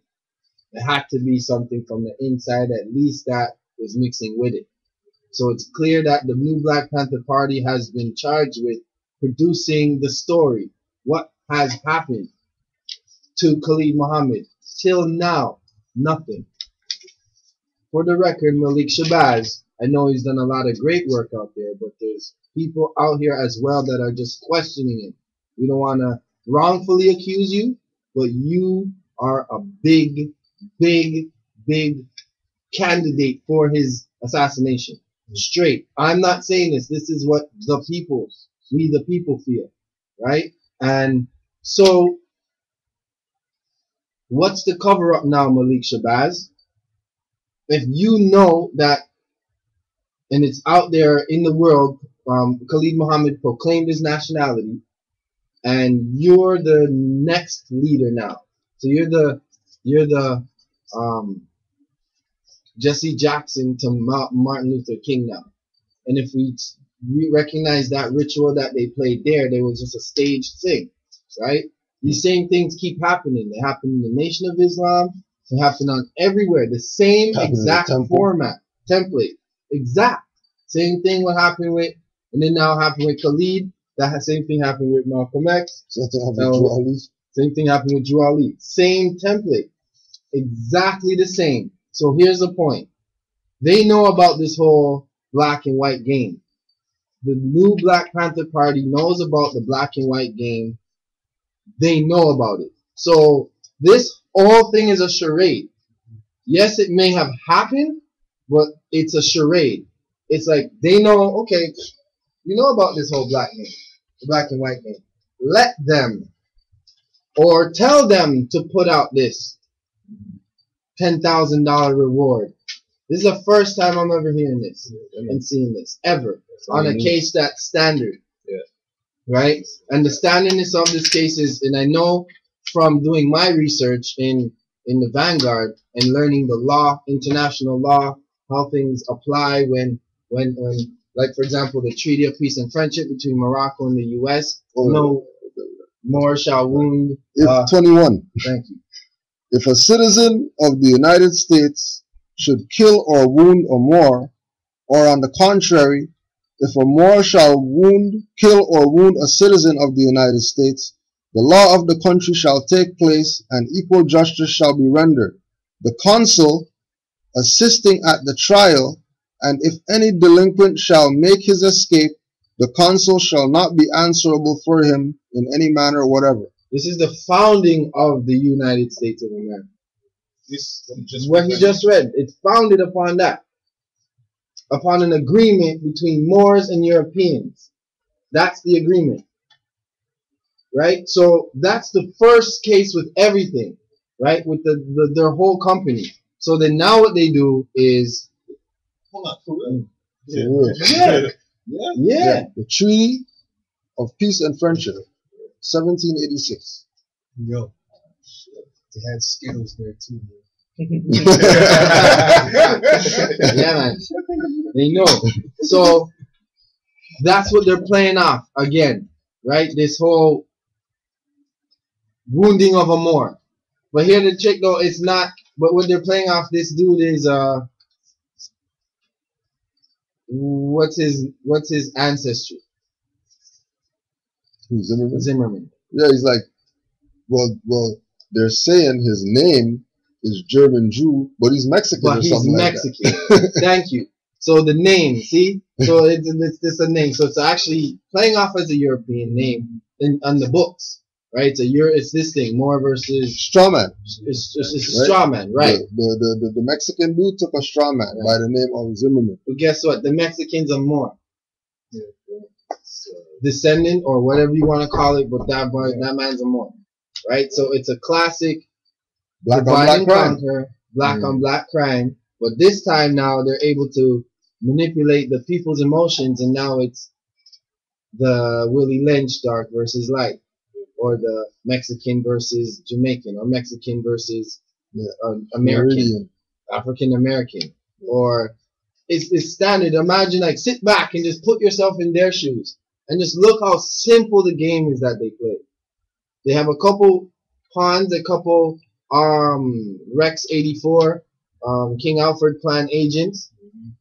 You're good tonight. Yo, this is King Alfred Plan. King Alfred Plan. Hold on, hear this part, right? King Alfred Plan, 1969. Attorney General, preliminary memo, Department of Defense. This memo is being submitted in lieu of a full report from the Joint Chiefs of Staff. That report is now in preparation.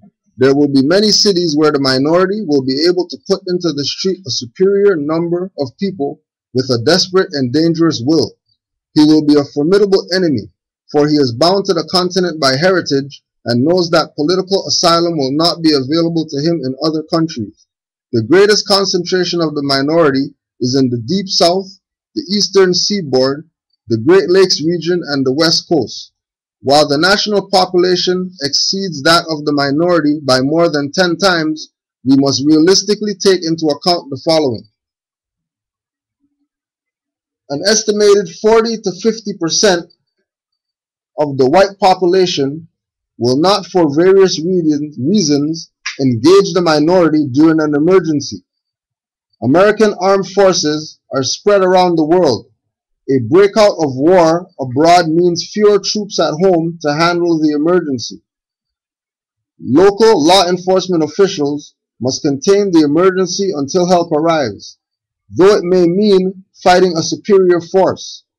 New York City, for example, has an estimated 25,000-man police force, but there are about 1 million minority members in the city. So he will be a formidable enemy, for he is bound to the continent by heritage. United States document. U.S. document. Democracy document. So Malik Shabazz, you do know that he's a lawyer. The leader of the New Black Panther Party who succeeded Khalid Muhammad after his assassination is still not settled, right? Is a lawyer. Like he's enough cases of like that happen in the U.S. jurisdiction dealing with black people, and he's always called. He's like Reverend Al Sharpton, but from another standpoint, like a Black Panther standpoint, right? So,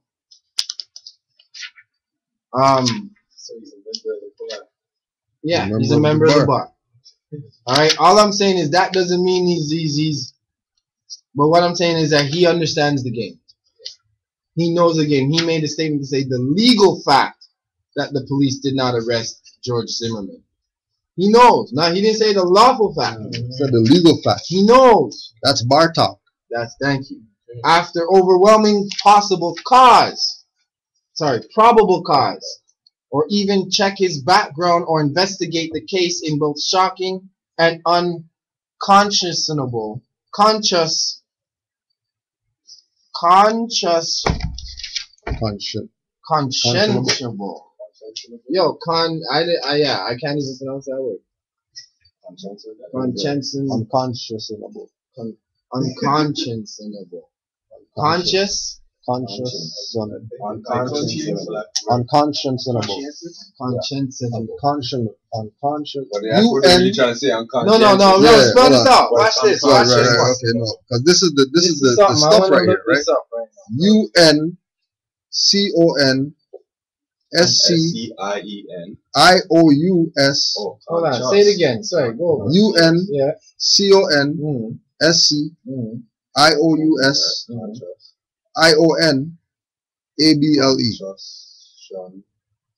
What? IONABLE? Yeah.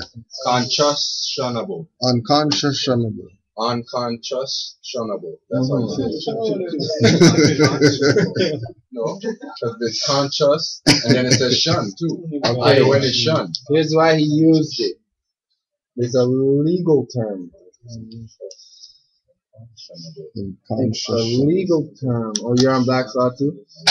I'm not looking for that, dude. Okay. Usually harsh and shocking to the conscience, that which is so grossly unfair that the court will proscribe it. We'll hear that word. When the court uses the word unconscionable to describe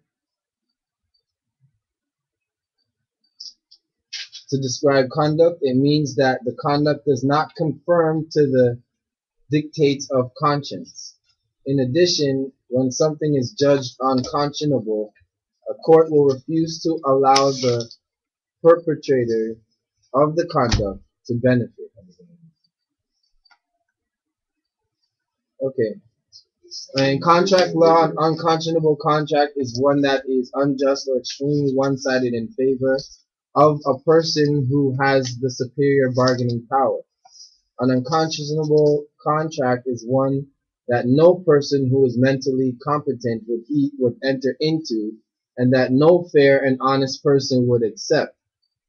Courts find that unconscionable contracts usually result from the exploitation of consumers who are often poorly educated, impoverished, and unable to find the best price available in competitive marketplaces.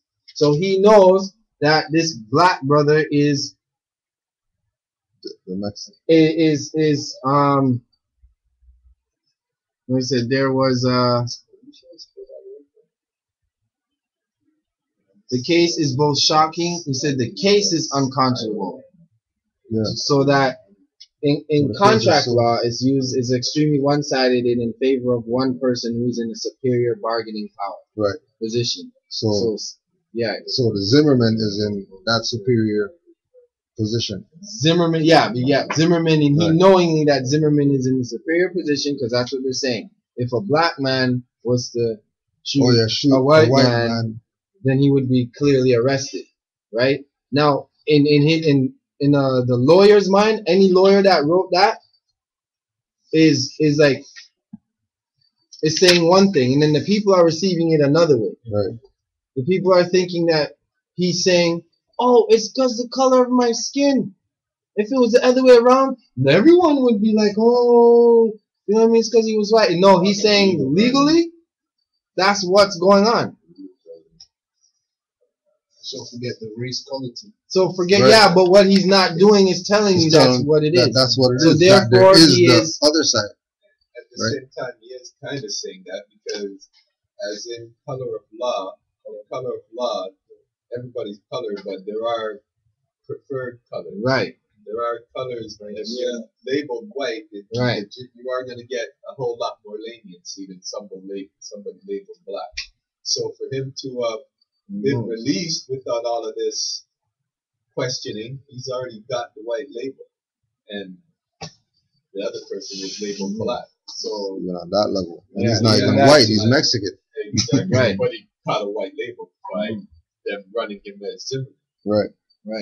Now, but one more thing, but this statement, though, what I'm trying to get at is that from a legal and law perspective, this can be sent out, and it seems like what has been done since in every organization as if this is a responsible message.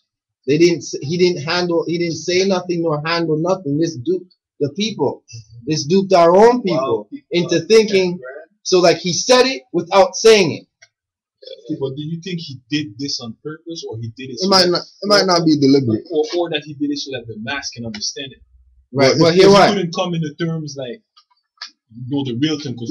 But to say it so the masses would understand it. What Grand Vanguard is getting at is that proclaiming nationality like Khalid Muhammad did. What about if he knows that if he proclaims it right away he's going to get killed? He's afraid. Then why are you taking the job? Right, that's the agent. If you're not going to die for the people, then why are we going to follow you if you're not willing to die for the cause? What was he dealing with all this time being a member? What about it behind closed doors? They have private session where they teach people that we can't do it in public. That's the problem. That's the problem. No, here I'm saying. We need it in the public. Yeah, but if you say in the public, they kill right away. No, they're not going to kill 1 million people. No, that's the problem. See, I heard about Johnny Cochran. I heard he was trying to do the same thing, and he got assassinated. Right, because this is what these guys are doing. If all of a sudden now, at the end of all of this stuff, now they want to say, okay, I want to teach my people now. You've been the agent all this time, and you work for them, and now you want to teach the people the truth. Of course, you work for them. You're ruining their game. You've been there, you've been helping them all this time, and then now you're gonna ruin the business. Yeah. Like that's what's going on. So it's their oaths that they've taken to them. You're killing it right now. What about if, like I said, if you teach it to that's okay, but that's not what's going on. Like for a fact. And That bro, would be good. let's okay. Well, let's get one other thing in perspective too. Right? Is that this concept of like people getting assassinated, like leaders in the community getting assassinated for teaching the truth. Like, don't think that it's like them, the person holding the gun is like them assassinating the person. It's someone who's been standing by the person, sitting by the person, in class with the person for the past months, years, decades. It's not like a person who looks different coming in and standing by the wall and waiting for the opportunity and then bang bang and then running away. Look at the JFK shooting. Driver did it, right? Drew Ali, members did it, man, right?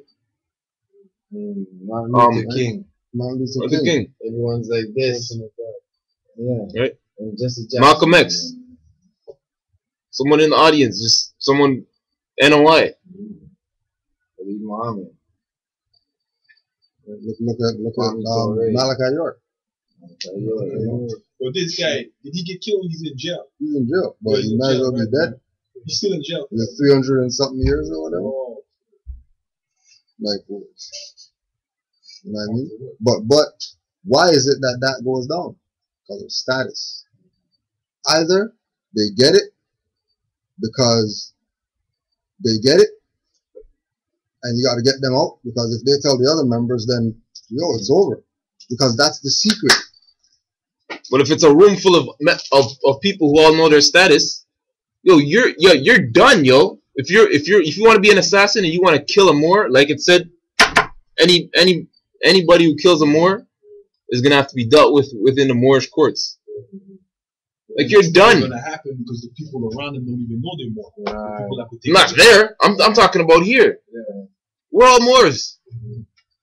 Like, the consequences for anybody trying to pull anything is grave, bro. Like, grave. If the rest of the team like, yo, like grave. Like, to the point of watch. Like, you've never seen the so-called governments, right, ignore the murder of a black person until that day comes. Until a black person comes in and kills a Moor.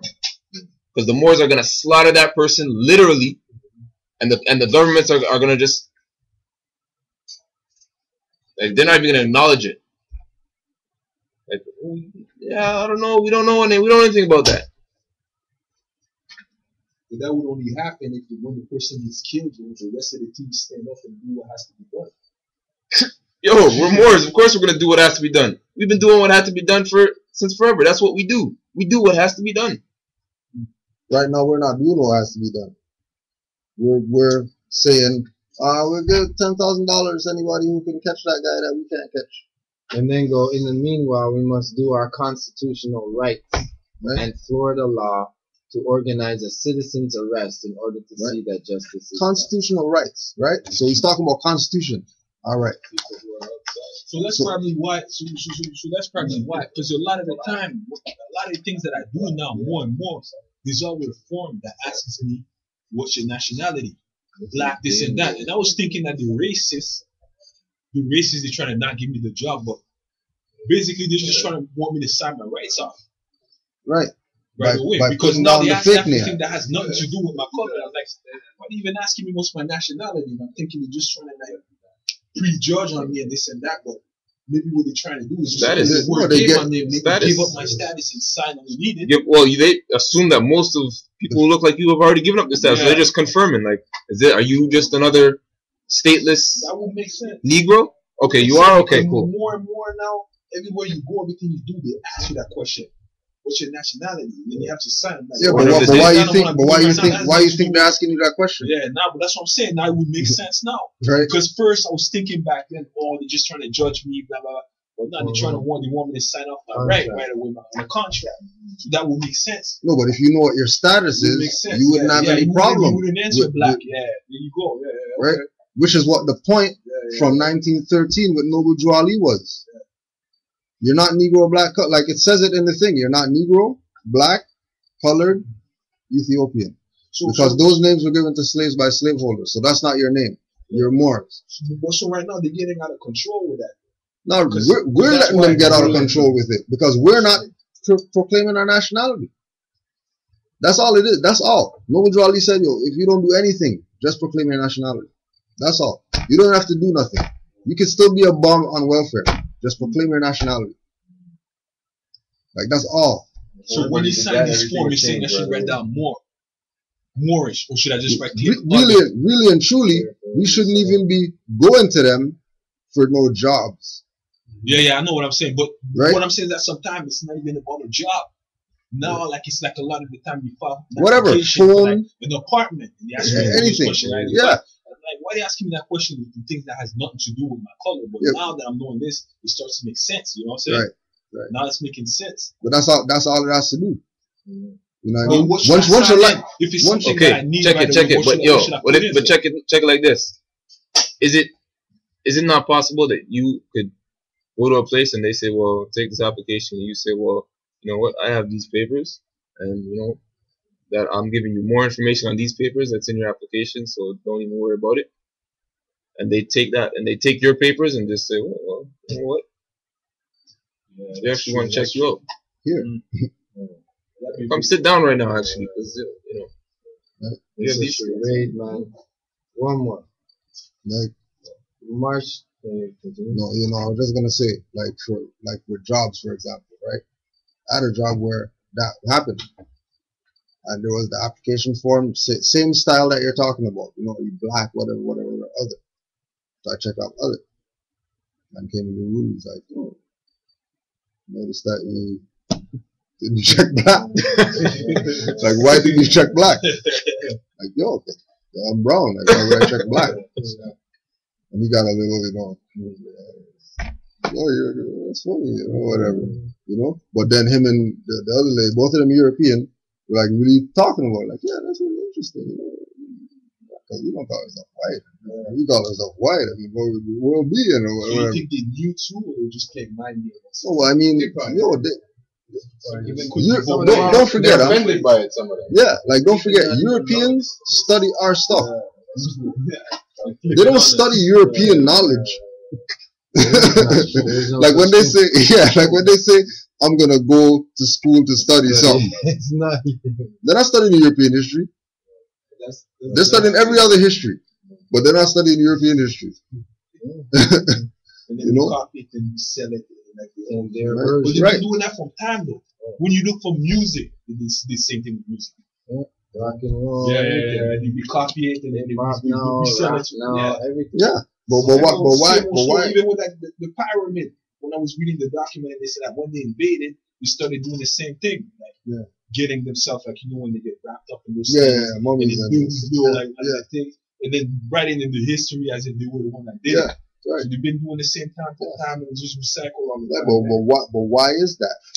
Because they are taking advantage of people who don't know themselves. That's true. No people that know themselves would sit there and allow themselves to be taken into slavery and brought across over in some boats or whatever, and then shackled and get beat and what, yo? Even in slavery, they used to take the invention from the slaves and then patent them and resell them as if it was theirs. Not all of them though. Yeah. Because there's not all of them, but there's Moors from Europe who were here that their name's James or Thompson or whatever. Right? Yeah. Majority of them did that in order to escape the persecution that was going on with the Indians. That's why you see Washita Tanika is Turner. Right? The last Washita, yeah. Washita is Washington. Right? Douglas, Dubhglass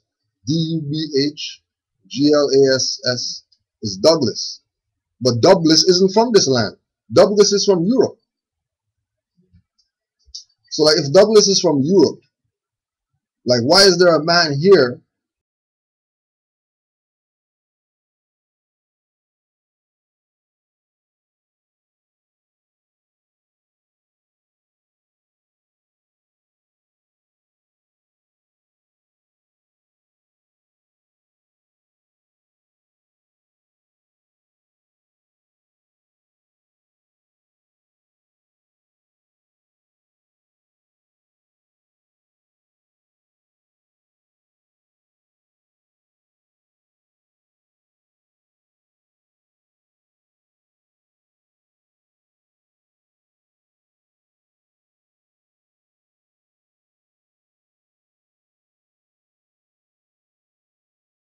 The guy with the indigenous name, that's a translation of an indigenous name.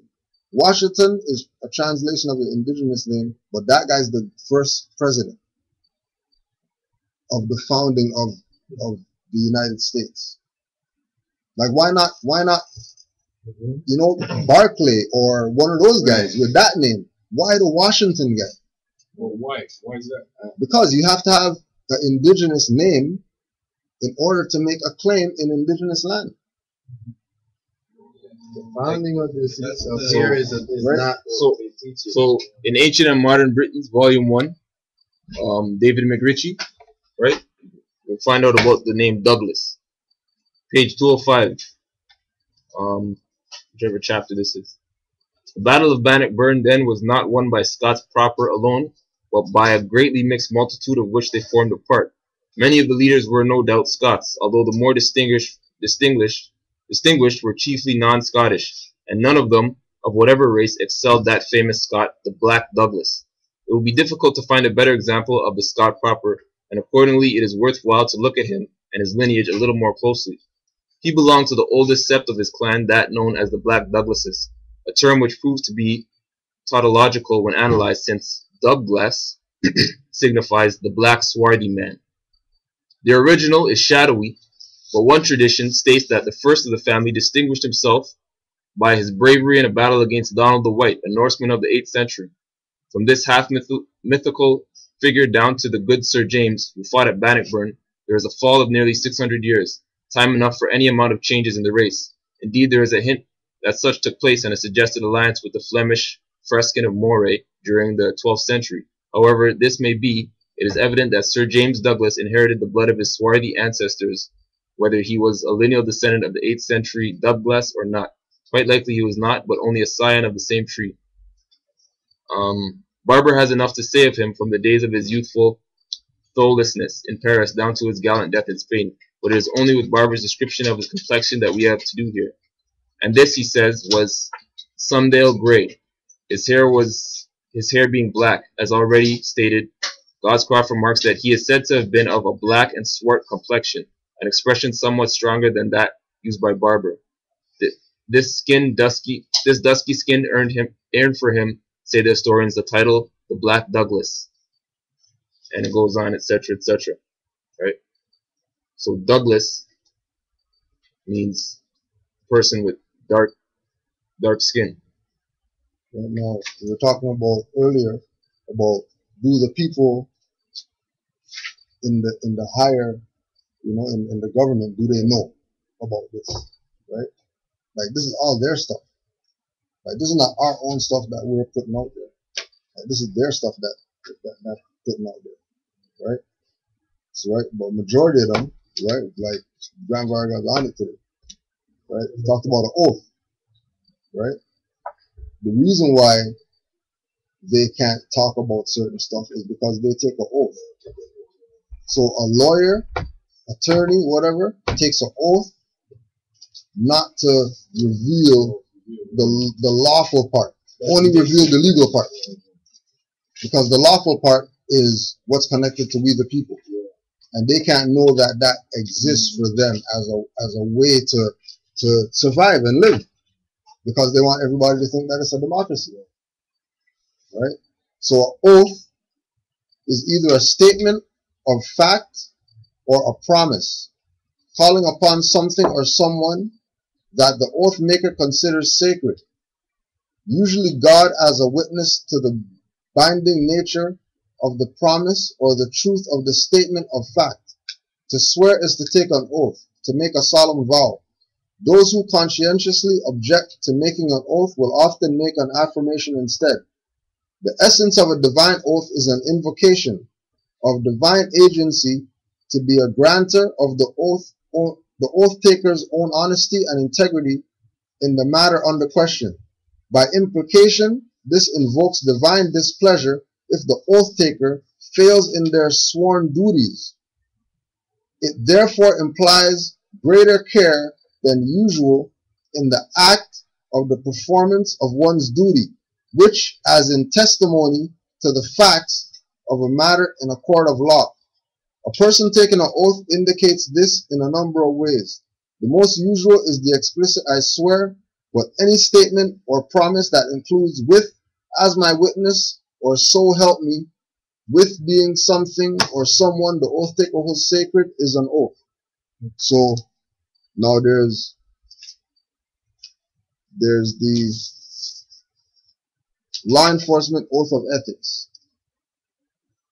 So if this guy's a little watchman or whatever, right? This is the oath that he takes, because his job is to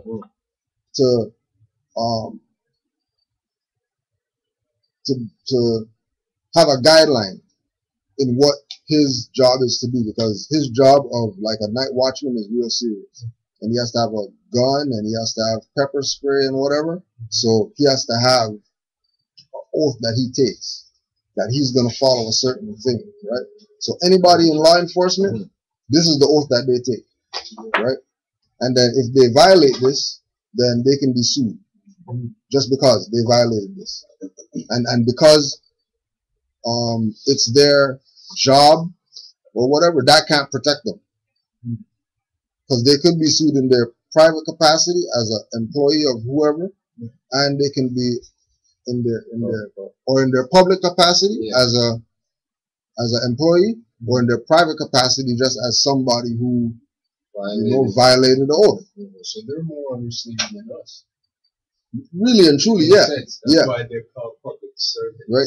That's why they're servants. They're supposed to be because they're the slaves. at the bottom. Exactly. The governments are the slave, and the people are the slave master. And they switched everything. Right, and they switched the rules. Right. And call it democracy. Right. So this is the law enforcement code of ethics. As a law enforcement officer, my fundamental duty is to serve mankind, to safeguard lives and property, to protect the innocent against the okay, so already right there, like he already violated, like right there, right? And this is, and for a violation of this is like a, this is like a when we started the motive. This is like $1 million bounty. Really and truly, if he violated his law enforcement oath of ethics, first 2 lines he violated, like first 2 lines, right?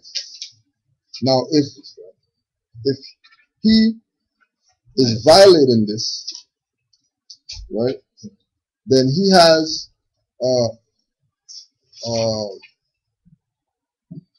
obligation to pay for that, right? Because if this is the rules that he's supposed to follow, and then he created, or he's trying to connect himself to a different law outside of the law that he's supposed to follow, that's color of law, right? And under color of law, there's certain like, you know how we have Charter of Rights and Freedoms and Criminal Code of Canada in order to hold people responsible when they violate stuff, right? Well, there's a thing in the US called United States Codes, and that's the codes that you will use if somebody, you know, in order to hold that person to whatever obligation, to hold them accountable, right?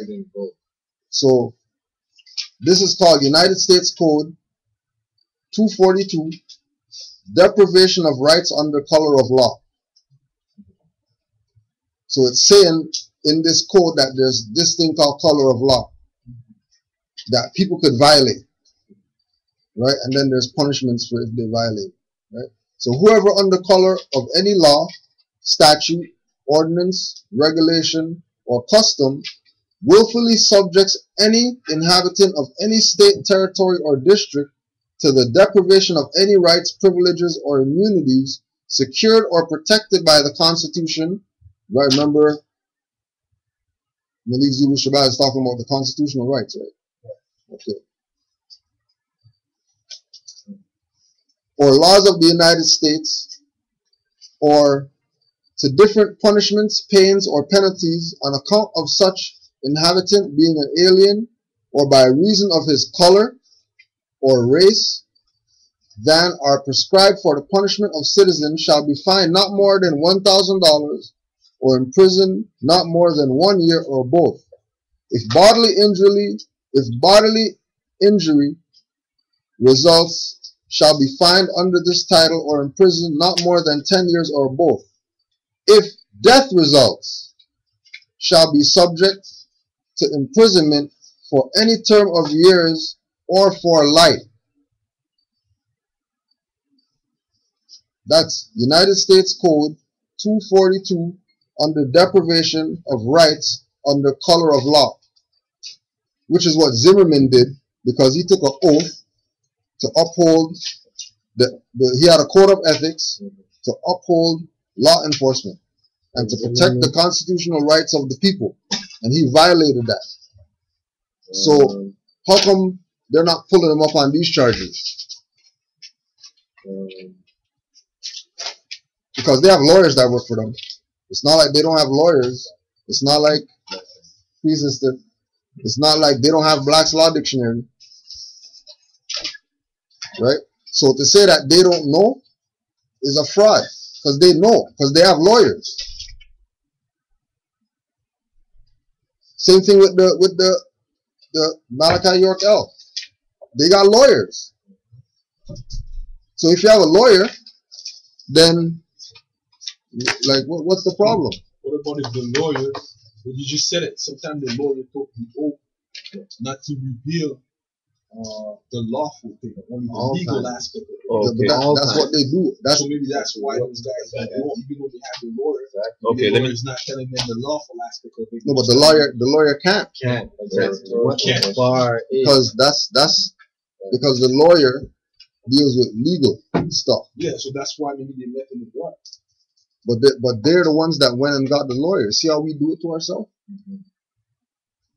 The lawyer works for them. The enemy, the same enemy that they say Black Power killed the cracker. The lawyer that they have by contract, and through oath, through whatever, he works for the enemy. Doesn't matter how much of a friend we are. Exactly. Yes. That's messed up. Messed up. Yeah. Exactly. So when you're saying you're supposed to make your own legal team in any situation. I self-law and master. Exactly. I self-law and master. But you could only do that if your status is indigenous, because this is indigenous land. With that, let me read the definition of sovereign in this dictionary. Yeah, we're on it today. Because this also will reflect on the free man on the land claiming sovereign status, like a European saying he's a free man on the land and he's sovereign. So that's his stance. But this is the definition of sovereign from the Universal Dictionary of the English Language, compiled by Henry Cecil Wilde with an updating appendix by Eric Harford. So, sovereign, 1, supreme, superior to others, paramount, chief, sovereign authority, power, rights. That's the first definition. 2, possessing, wielding, supreme power and dominion, royal, reigning, a sovereign prince, a sovereign state, one exercising supreme, independent, unlimited power and jurisdiction within its own territories. So to be sovereign, you have to be within your own territory. Then 3, excellent. Well, that was the main one there, the second definition. So possessing, wielding supreme power and dominion, royal reigning, a sovereign prince, a sovereign state, one exercising supreme, independent, unlimited power and jurisdiction within its own territory. So, exactly. So now, you want to call about rights and whatever, and you're in the Americas. So, to be that sovereign, to have all of these powers that the sovereign possess, then you have to be in the nationality of where you're at, and you have to be in the nationality here in the Americas, Right. The nationality Exactly. of the Americas. And that's why. So the free man on the land who's Irish and claiming sovereignty, that power doesn't extend over here. You're sovereign, but your sovereignty is over there. So the trick is to get you to jump on that bandwagon. Exactly. Instead of the nationality bandwagon. Right there. He says. And then remember what he was reading about sovereign, jurisdiction. right? About sovereign power, right? So a charter, right, is a written grant from the sovereign power of a country conferring certain rights and privileges on a person or a corporation. Also, a document incorporating an institution and specifying its rights, including the articles of incorporation and the certificate of incorporation. And then in chapter 48 of the Moorish Holy Temple of Science, Moorish Science Temple of America, Holy Quran, it says, any subordinate temple that desires to receive a charter, the Prophet has them to issue to every state throughout the United States. And a charter is a written grant from the sovereign power of a country. So if Noble Drew Ali founded the Moorish Science Temple, the Moorish movement, and he's given charters to people, he's saying that he is the sovereign power of the country. What country is it that he's claiming? As the sovereign, he's going to claim the vast estate. Because remember, he also mentioned about prince in there. And then Noble Drew Ali is a Washita prince. Because his mom is Washita. His mom's brother, right? Henry is the one that won all the land back, right? So, Henry? Yeah, Henry Turner. Henry Joseph Turner. Oh, Turner. Right, right. Remember when I didn't even know that for so Yeah. long. See what's funny is how this thing's been kept so low Yeah, that they won the law. yeah, I actually make deep research to come that thing up. That's a big thing. yeah. But you see, the question we have to ask is who Keeps it. are the ones suppressing it? Because I could guarantee you, the Masons aren't the ones suppressing it. They're not suppressing it. Because it might be once a year. It might be once a year that they say we're gonna have a whatever parade, but you'll see them on the street with their fezzes on, their little cars driving around, and clowns and whatever. Paint their face Celebrations dark, all Right. over the world. You'll see it. Europe, So they're not secret. People know about the Masons. People been know about the Masons. Like, they're not no new organization that people are The right. secret is that there's no secret. They'll part of that that tradition or that celebration, don't they reenact certain events like Right, throughout their yeah. they'll paint their face dark or quote unquote black, and then they'll have a set of white faces painted, and then they'll be reenacting them chasing out the Moors out of Spain, Yeah, type of thing. yeah. All Shakespeare's stuff. All around the world they do. You know, Right. that's what they are. So they're not the ones that's keeping it suppressed. Okay, so the Buddhists aren't keeping it suppressed, right? Hindus aren't keeping it suppressed, right?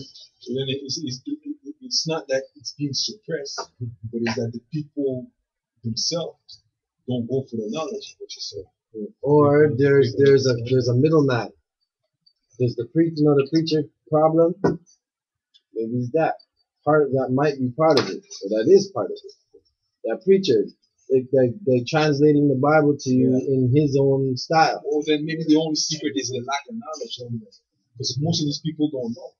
Yeah. Yeah, but If they knew, but then they would teach you. yeah, but ignorance of the law is no excuse. So that's true, excuses ain't cutting it. We could make lots of excuses, you know what I mean? Not an excuse, but more as an explanation. Yeah, but you know, we're gonna make up. We'll make. You know, we'll call it something different. You know what I mean? But it's still an excuse. You know what I mean? You want to get a blind. You know what I'm saying? Yo, I see your point. No man, no more. Yeah, because you don't know. Like you see, even in the Bible, when they say that, my people are deprived because of lack of knowledge. True. Yeah. But hear this. Talking about But watch right here, this man. now. Watch the movie Truman Show. Right? The whole time it's Jim Carrey. The whole time he wakes up every day and his life is just so nice. He's so happy. But he didn't realize he was living in a big dome, right? And he was owned by the corporation, right? He was bought as, so he was a fictitious entity. Strawman story. It was a strawman story, right? And then in your face. and then when he started to figure stuff out, he started to rebel, and then finally exposed it, bumped into the wall, and then he's having a big talk with the corporate guy. The guy's on the mic saying, he goes, "Why didn't you?" Jim Carrey goes, "Why didn't you tell me about this?" His name Truman. Why didn't you tell me about this? Truman. Why didn't you tell me about this? He said, and then no, but here the answer that the corporation, his father, gave to him. Right? He was like, "You knew. There were so many moments in your life where you knew, Brethren, but you went back. Like something in your picked up on it, but you were so comfortable with your life or this bubble. Thank you, that you chose to." And you can't hide from that, man. What are you trying to kid? You got the sign. Everyone gets that sign. Everyone, I don't care what they say. Something before something's happening, you got the sign. That's like the Matrix too. Exactly. Yeah. Exactly. It is the Matrix. It is. Yeah. It is the Matrix. Yo, in our book, if you notice, the sister who wrote that book is down with this. Isn't she like the minister of information? Sophia Stewart. She's down with it. Mother of the Matrix. The Matrix. She wrote Matrix and Terminator. And they stole it from her, and then she sued them and won. Yeah, same story. And she's writing more books and stuff like that. Like she's Even them are sending a sign in these movies all the time. These movies, these signs, right. so we're like, right. So that's why it's not a secret. Right. So it's not a secret. But it's as if they send it only for those who see it. Okay, Right. but the next Movies are the new high road. and that's what being a Moor is being active. Because the next thing about this is, you're right, none of this is secret. But even though it's not secret, it's, are you Nobody active doesn't know about to go find, and you know what I'm saying? And when you start to know, are you going to run away back into your Right. And here's the bubble, thing. or do you want to know more? Sorry, Sheik, but you're right. Popping bubbles. It's not even about being advanced to know. It's that normal has been dumbed down. Yeah. That's what it is, you know. It's common sense. Like right there, It's the five senses you need to pick up stuff. When she- Not even the six. when Chairman read the part I asked him to read about the trust, that's the first page. I remember I said it's at the beginning, and it's called, that first part is basic trust or something like that. And this is the basis to trust. So it's not like this is deep knowledge. Like the definition of the word black, you're taught in grade 2 and 3. It's an adjective. You know what I'm saying? People are nouns. Like these are basic teachings. But yeah, that's the problem. Yeah, it's basic, but everybody's been dumbed down, or not even dumb. I look at it more like we're all in the bubble, comfortable, and even though that bubble is so dumbed down, it's comfortable that you don't want to get up and, you know what I'm saying, and start educating yourself, start you, everything. Stop looking for a job and start working. Right. If I slept in today, it's because I slept in today. Nobody's not because I went out last night. It's not because I not because I went out last night. Nothing. And then, and on top of it, I just lost my train of thought. I'll come back. Yeah. But anyway, this 10,000. This is a dupe. This is all a charade. Honestly, it's setup time right now. Like everything, as we already knew in the media, it's being set up and designed. But right now, it's like everything. The Mexico 7-point alert. Mexico 7.9 magnitude earthquake pre-planned. Verified simulation from March 20th, 2012. Look that up online. Just put alert Mexico earthquake pre-planned. Right? Yeah. So what you guys saying about Harvey? Is that for real? Like going on that earthquake thing? Yeah. Harper's a little tool in everything. It's a tool. We talked about It's a tool. the It's a health tool. part. when Grant Sheik started off with the health part.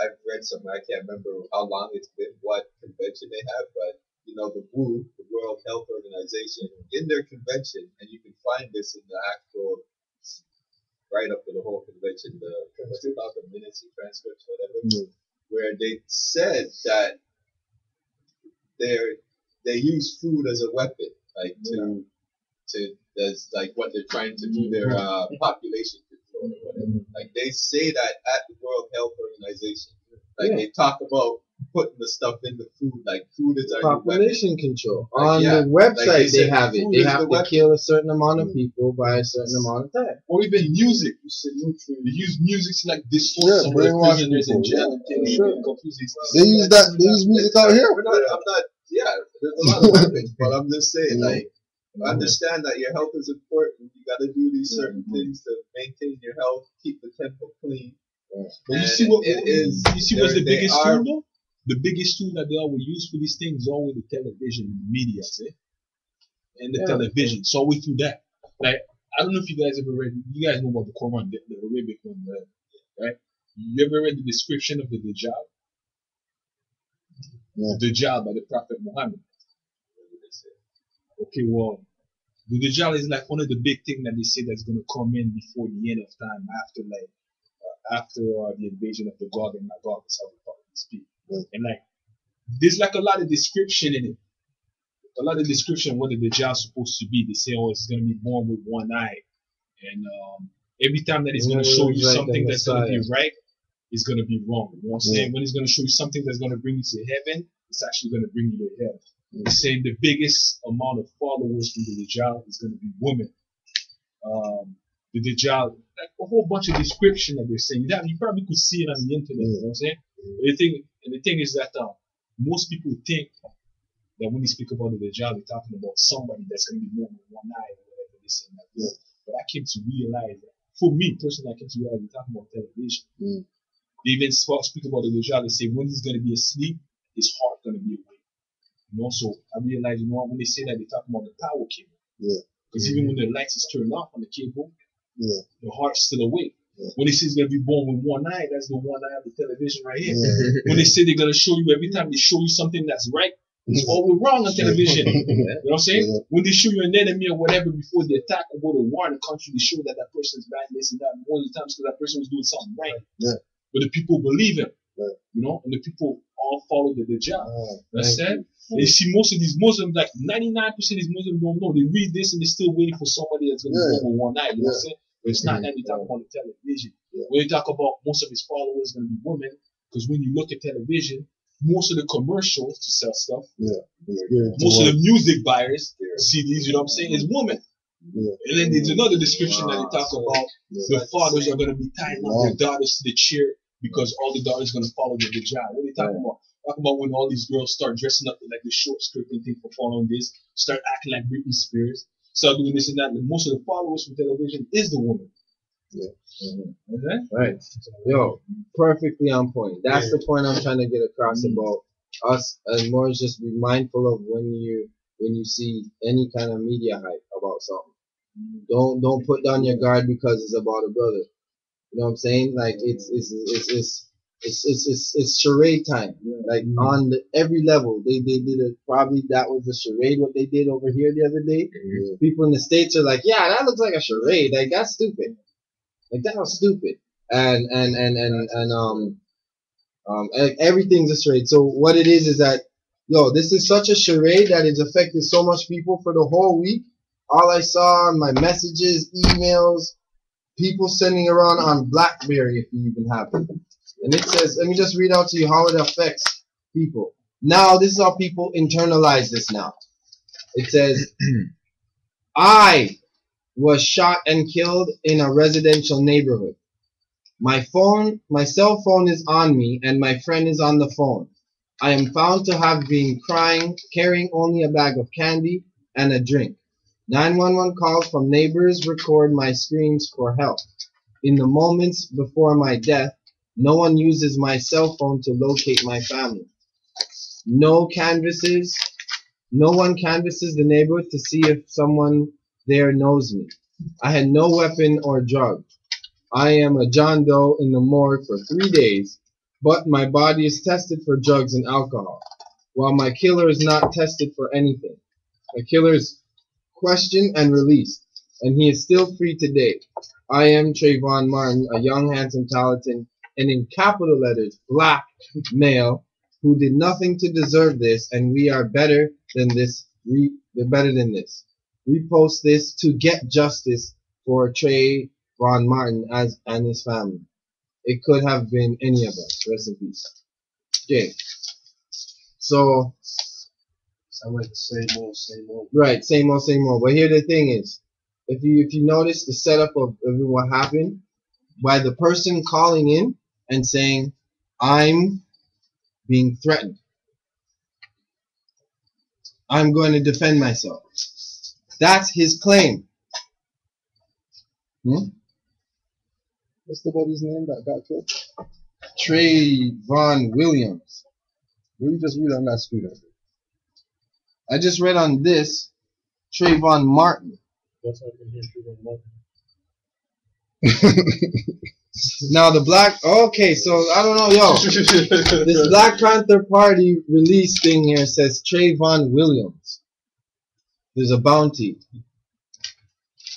And that's supposed to be. What's like his law. name? Trayvon Martin or Trayvon? I've been seeing Trayvon Martin. Like, You've been seeing Trayvon Martin. That's law. That's lawyers. That's investigators. Okay, so for the record, this is what happened. We're doing the investigation. Something like this. So we're doing the investigation. Right now, A small investigation, like a preliminary investigation, and we just realized that we've been talking about this new Black Panther Party offers a $10,000 reward for the capture and citizens arrest for George Zimmerman, murder of Trayvon Martin.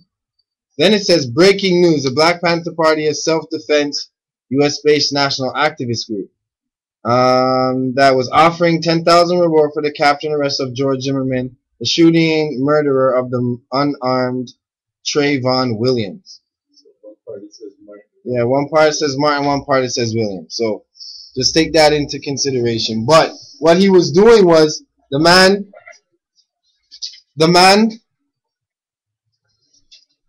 Okay, so according to the evidence that we have so far, the man called in and the man said, "Yo, I'm being threatened by this kid. He's about to do harm." And then he took it upon himself to take justice into his own hands by killing the boy, but claiming self-defense. Yeah. This person is 20 years of age. The Zimmerman person. 27. He's older, right? Now, but here's the thing. Now in law, when there's nothing to, this is why like court situations happen, and wondering like how come it's so straightforward. Like Ephraim Brown, what happened here the other day, last year. It was in Montreal. Yeah, you know what's up, right? Same thing. Like two man them shot up the youth, like straight goods, shooting at each other, end up shooting at youth in the crossfire. And it was in trials, like everything, all the evidence was laid there, but then the man got released. I'm sorry, they both got acquitted, both of them, and they're on the paper shaking hands and high-fiving and stuff.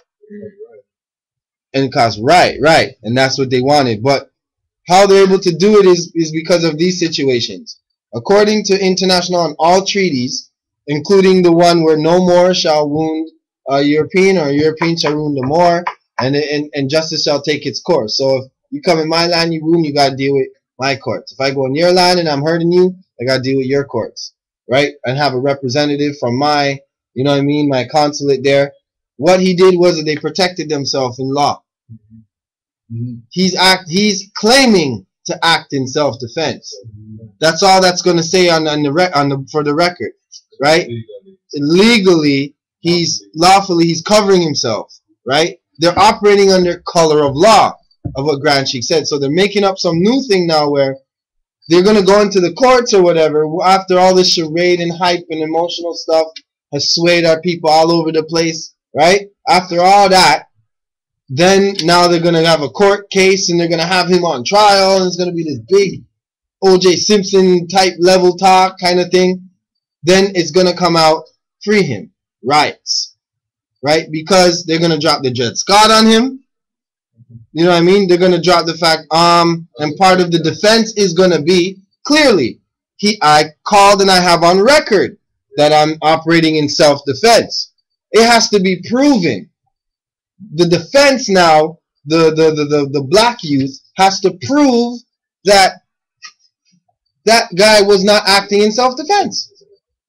And especially he's black, they don't even have to listen to anything. They're just playing it out to make it seem so.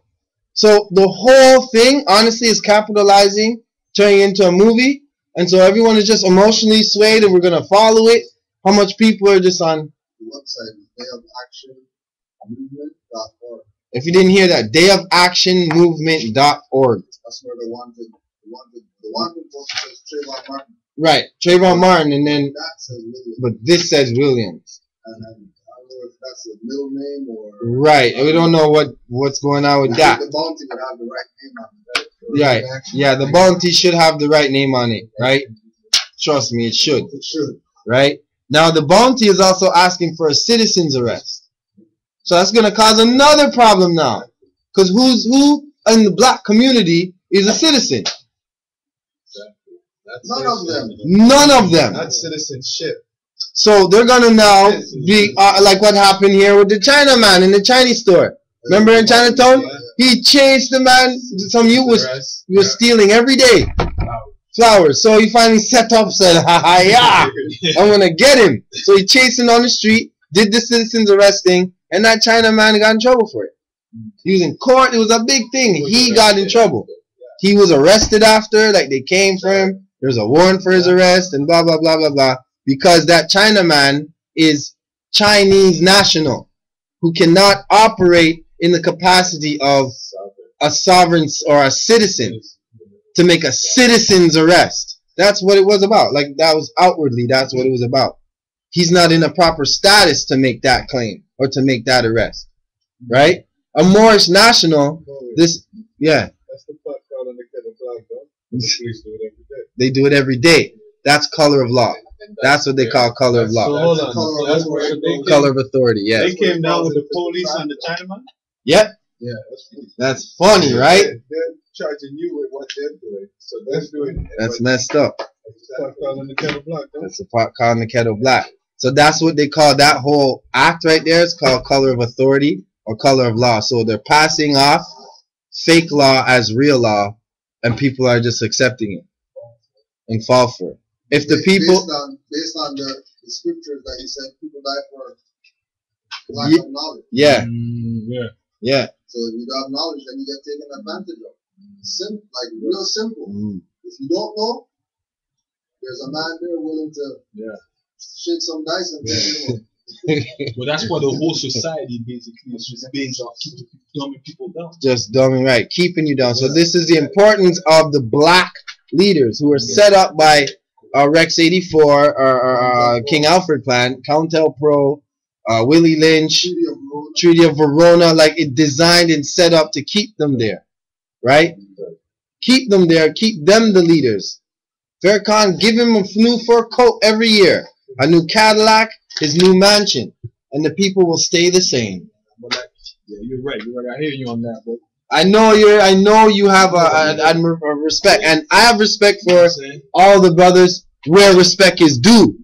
You're right, but watch this. This is one thing I'll say. I was reading the Bible you guys gave me, the 7 Crown Bible, right? And even when you look at that Bible, there's a little lesson in there.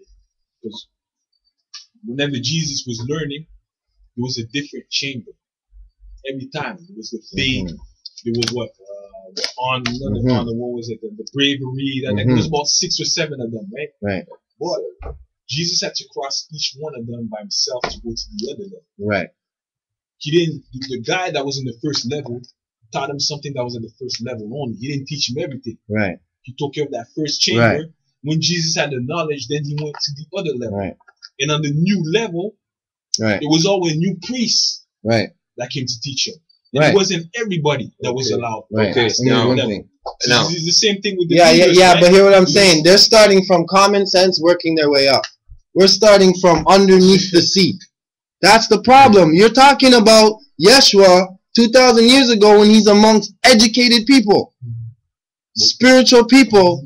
Right, but you see the You know what I'm saying? There's a difference. There's a difference. yeah. and also, There's a difference. remember, he didn't leave the first chamber after he finished and go and then teach the people what he learned in the first chamber. Like he went from the first chamber and he went directly to the second, and he didn't leave until he was at the seventh, and they gave him his holy name, and then they said, "Now you're circle Yeah. 7. Yeah, that's right. But Now that's true. But when you go look and at, then when you look teach at something." different organization or whatsoever, you gotta look at them like as part of one chamber. They're not the one. No, that's you gonna want to do look at it like that, but everything that's they not can't- how it they is. can't do everything at the You same time. want to look at it like Well, I that. have to look at it like that because look how much I learned from the first. Okay, yeah, but see, that's what you're doing. Here, and I'll explain it to you. But then what? I'll explain it to you. Hold on, no, you have to hold that thought. Explain that to you. You're looking at it because of what you want to hold. For example, I grew up in Rastafari. See, I hold reverence for Marcus Garvey and the stuff that he taught. But there's so much that Marcus Garvey did not do right. I'm content with that. I've accepted that you have to come to that conclusion that you're nervous about all the information that you were taught before, what's true and what's not. So you don't wanna. You're nervous that you're selling out all of these things that they've done for you. You have to be content with that, though. That's within you to know that. Hold on, I respect that and that and that, but I don't respect that. No, you're right. No, You know what I'm saying? But be cool about it, right? So that has nothing to do with it being different levels. It's just straight. This person went through the different levels. Why are they only stopping me at the first gate? Because, like I said, if you look at it Within the organization. No, people- because people are not. You're not supposed to be a Nation of Islam and say, "Well, why isn't Farrakhan doing that then?" Oh, you've learned everything there is to learn from me. Move on to the next chamber. Because it's up to the people themselves to decide to seek for more. Yes, and what Farrakhan is doing is dumbing the people down to make them think that that is salvation. You know that. And when and I don't remember think- and when you what see, Then like, why? that's Then where is Okay. the Nation of Islam going Okay, in but- terms of Okay, but let me show you anything something. Let me show in nationality? you see the other Okay, girl why? like- Okay, after all this time now, they're not ready for nationality. No, but they want to be a nation within a nation, but they're not ready for nationality. They're using the term nation. But brother, we have to look at this as if it's our own problem. It is because it happened Right. in the Moorish Science Temple as well. Right. Yeah, I understand what you guys. This are is saying, they, man, but they divide and conquered. We are who we are, I and get what some you're of our brothers are hiding the most fundamental principle of all the chambers. But you see, the thing is The that first one is they're birthrights and not hiding nationality. it. They're not hiding it. They're just not disclosing it. Yeah, but bro, when Okay, Yeshua was in the first define chamber, the difference. when Yeshua was in the first chamber, right? The guy who was teaching him in the first chamber didn't teach him and then sit after he was done the lesson, just sit there looking at him, right? Like the guy said, "Okay, yo, good job. Right. You use this skill to pass this chamber. Now go over there." Right? He pointed him to the next chamber. He didn't want to keep him in the first. Yo, I got Yahshua here. Yo, me and Yahshua just gonna sit here. Yahshua build, X, yo. You know what I mean? He's mastered what I taught him, but now we'll just even master it even more. We'll just you're right. 150%. That's a good point. That's a good point. But at the same time, Yahshua X. it's up to the people to seek for the next chamber. Good, no, It's up to the good people point. Good themselves. point. Hear what you're saying, It's right? like Jesus That's wanted what to we go were saying in more, the right? beginning. Jesus wanted to go to the next level. That's what you were teaching me in the beginning too, right? It's up to the people to seek for it. Right. It's like the other girl that was here too last time when I came 3 weeks ago. Right. She started from the Nation of Islam too, but guess what? She wanted more and seek for more for the next chamber. Right. And in order to see, I had to realize that, hold on, my leader is talking. But then, yeah, exactly. Like, why do you have to go to that point? Like, the leader Why didn't he? is responsible. That leader has a big responsibility, Yeah. especially when Leader. you He's have a supposed lot to of do. you have a lot of people who depend on you, and some of them look to you like you're their It's a hold. They're Hold. God. It's called the holder. You know what I'm saying? Like, without you, they Holder can't or function. leader. You're right about what you said. So why wouldn't you, as a leader, present the information to liberate the people, especially if the information that you're using right now, the criteria that we have is limiting our true potential. And go out of your way to disguise it within the line.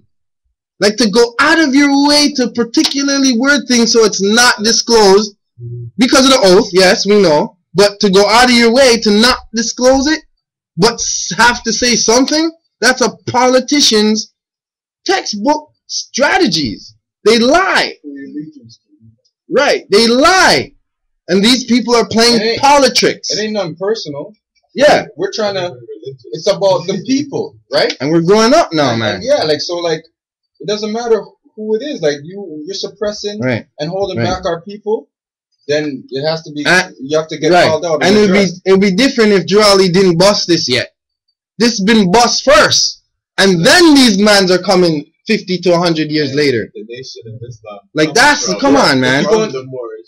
This has been done. History and going to certain documents, they'll tell you that NOI derived. Yo, if you don't know, NOI was Detroit Temple number 4, and it just converted to the Nation of Islam when they assassinated him. Like no, like no buying a new building or anything. It just converted. Take the old sign down and put up a new sign. What would it take to sit down with Farrakhan or to speak to him on the phone? And it would take the question. Farrakhan. I want to hear him. It would take Farrakhan. Somebody to ask. Okay, but like you said, isn't it? I can't hear one side. So you guys are right about a lot of okay. Yes, you should forward. That's his question. What is? You should do this. Okay. I want to hear. What did you say about people who are seeking knowledge? What should they do? They should go and look for the knowledge, right? Yeah. So, I know everything Farrakhan knows and beyond. So why would I want to meet with him? He needs to ask to meet with me. He needs to be like calling me up. Yo, man, I like what you guys are doing. I want to learn some of that stuff. So can we meet? Can I get you a plane ticket somewhere? No, not seeking him for knowledge. I got an extra million around here somewhere. That happened between him and Khalid, because Khalid was his right hand. Yeah. And then that conversation Khalid died in his hands. Yo, go online and type in even Malcolm X's daughter having a meeting with Farrakhan and saying you were part of the reason why you killed my dad in his face. Yeah, I seen that long time. You killed my dad. Yeah, he said it was and then the same thing now happens with Khalid Muhammad. And then Khalid Muhammad's son now is this millionaire. Yes. Do that research. You have to think too, like there's like what we're mentioning earlier. Change his name and everything. About the payoff. Like there's perks involved. Sean Gray. They're able to go and say certain things, do certain things because of that oath.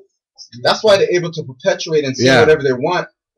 And he's still here on the physical plane, and yet they haven't taken him out yet because he's not affecting their agenda. Just like you said earlier, well, these mans won't say it because they're scared to get killed.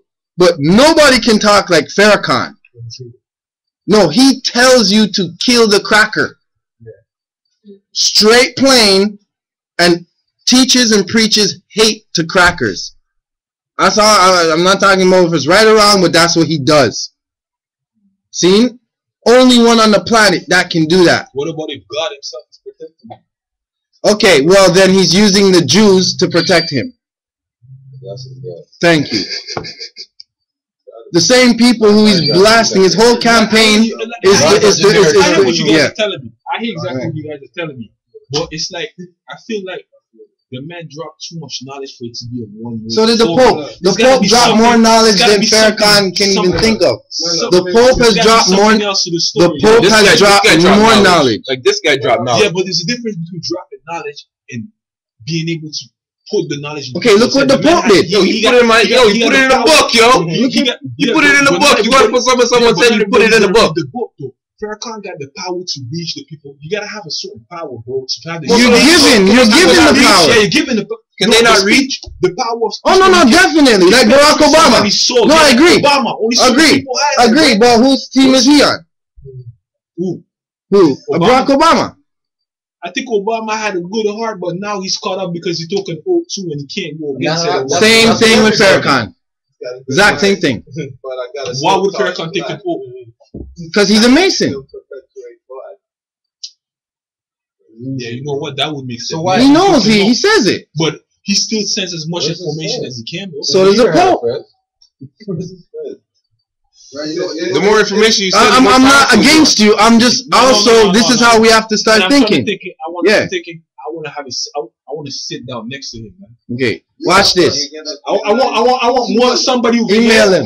Me, I want somebody to ask him the question directly and see what he's gonna say. How about do this, Right. right? How about We should do that. We should organize that instead of just talking about this.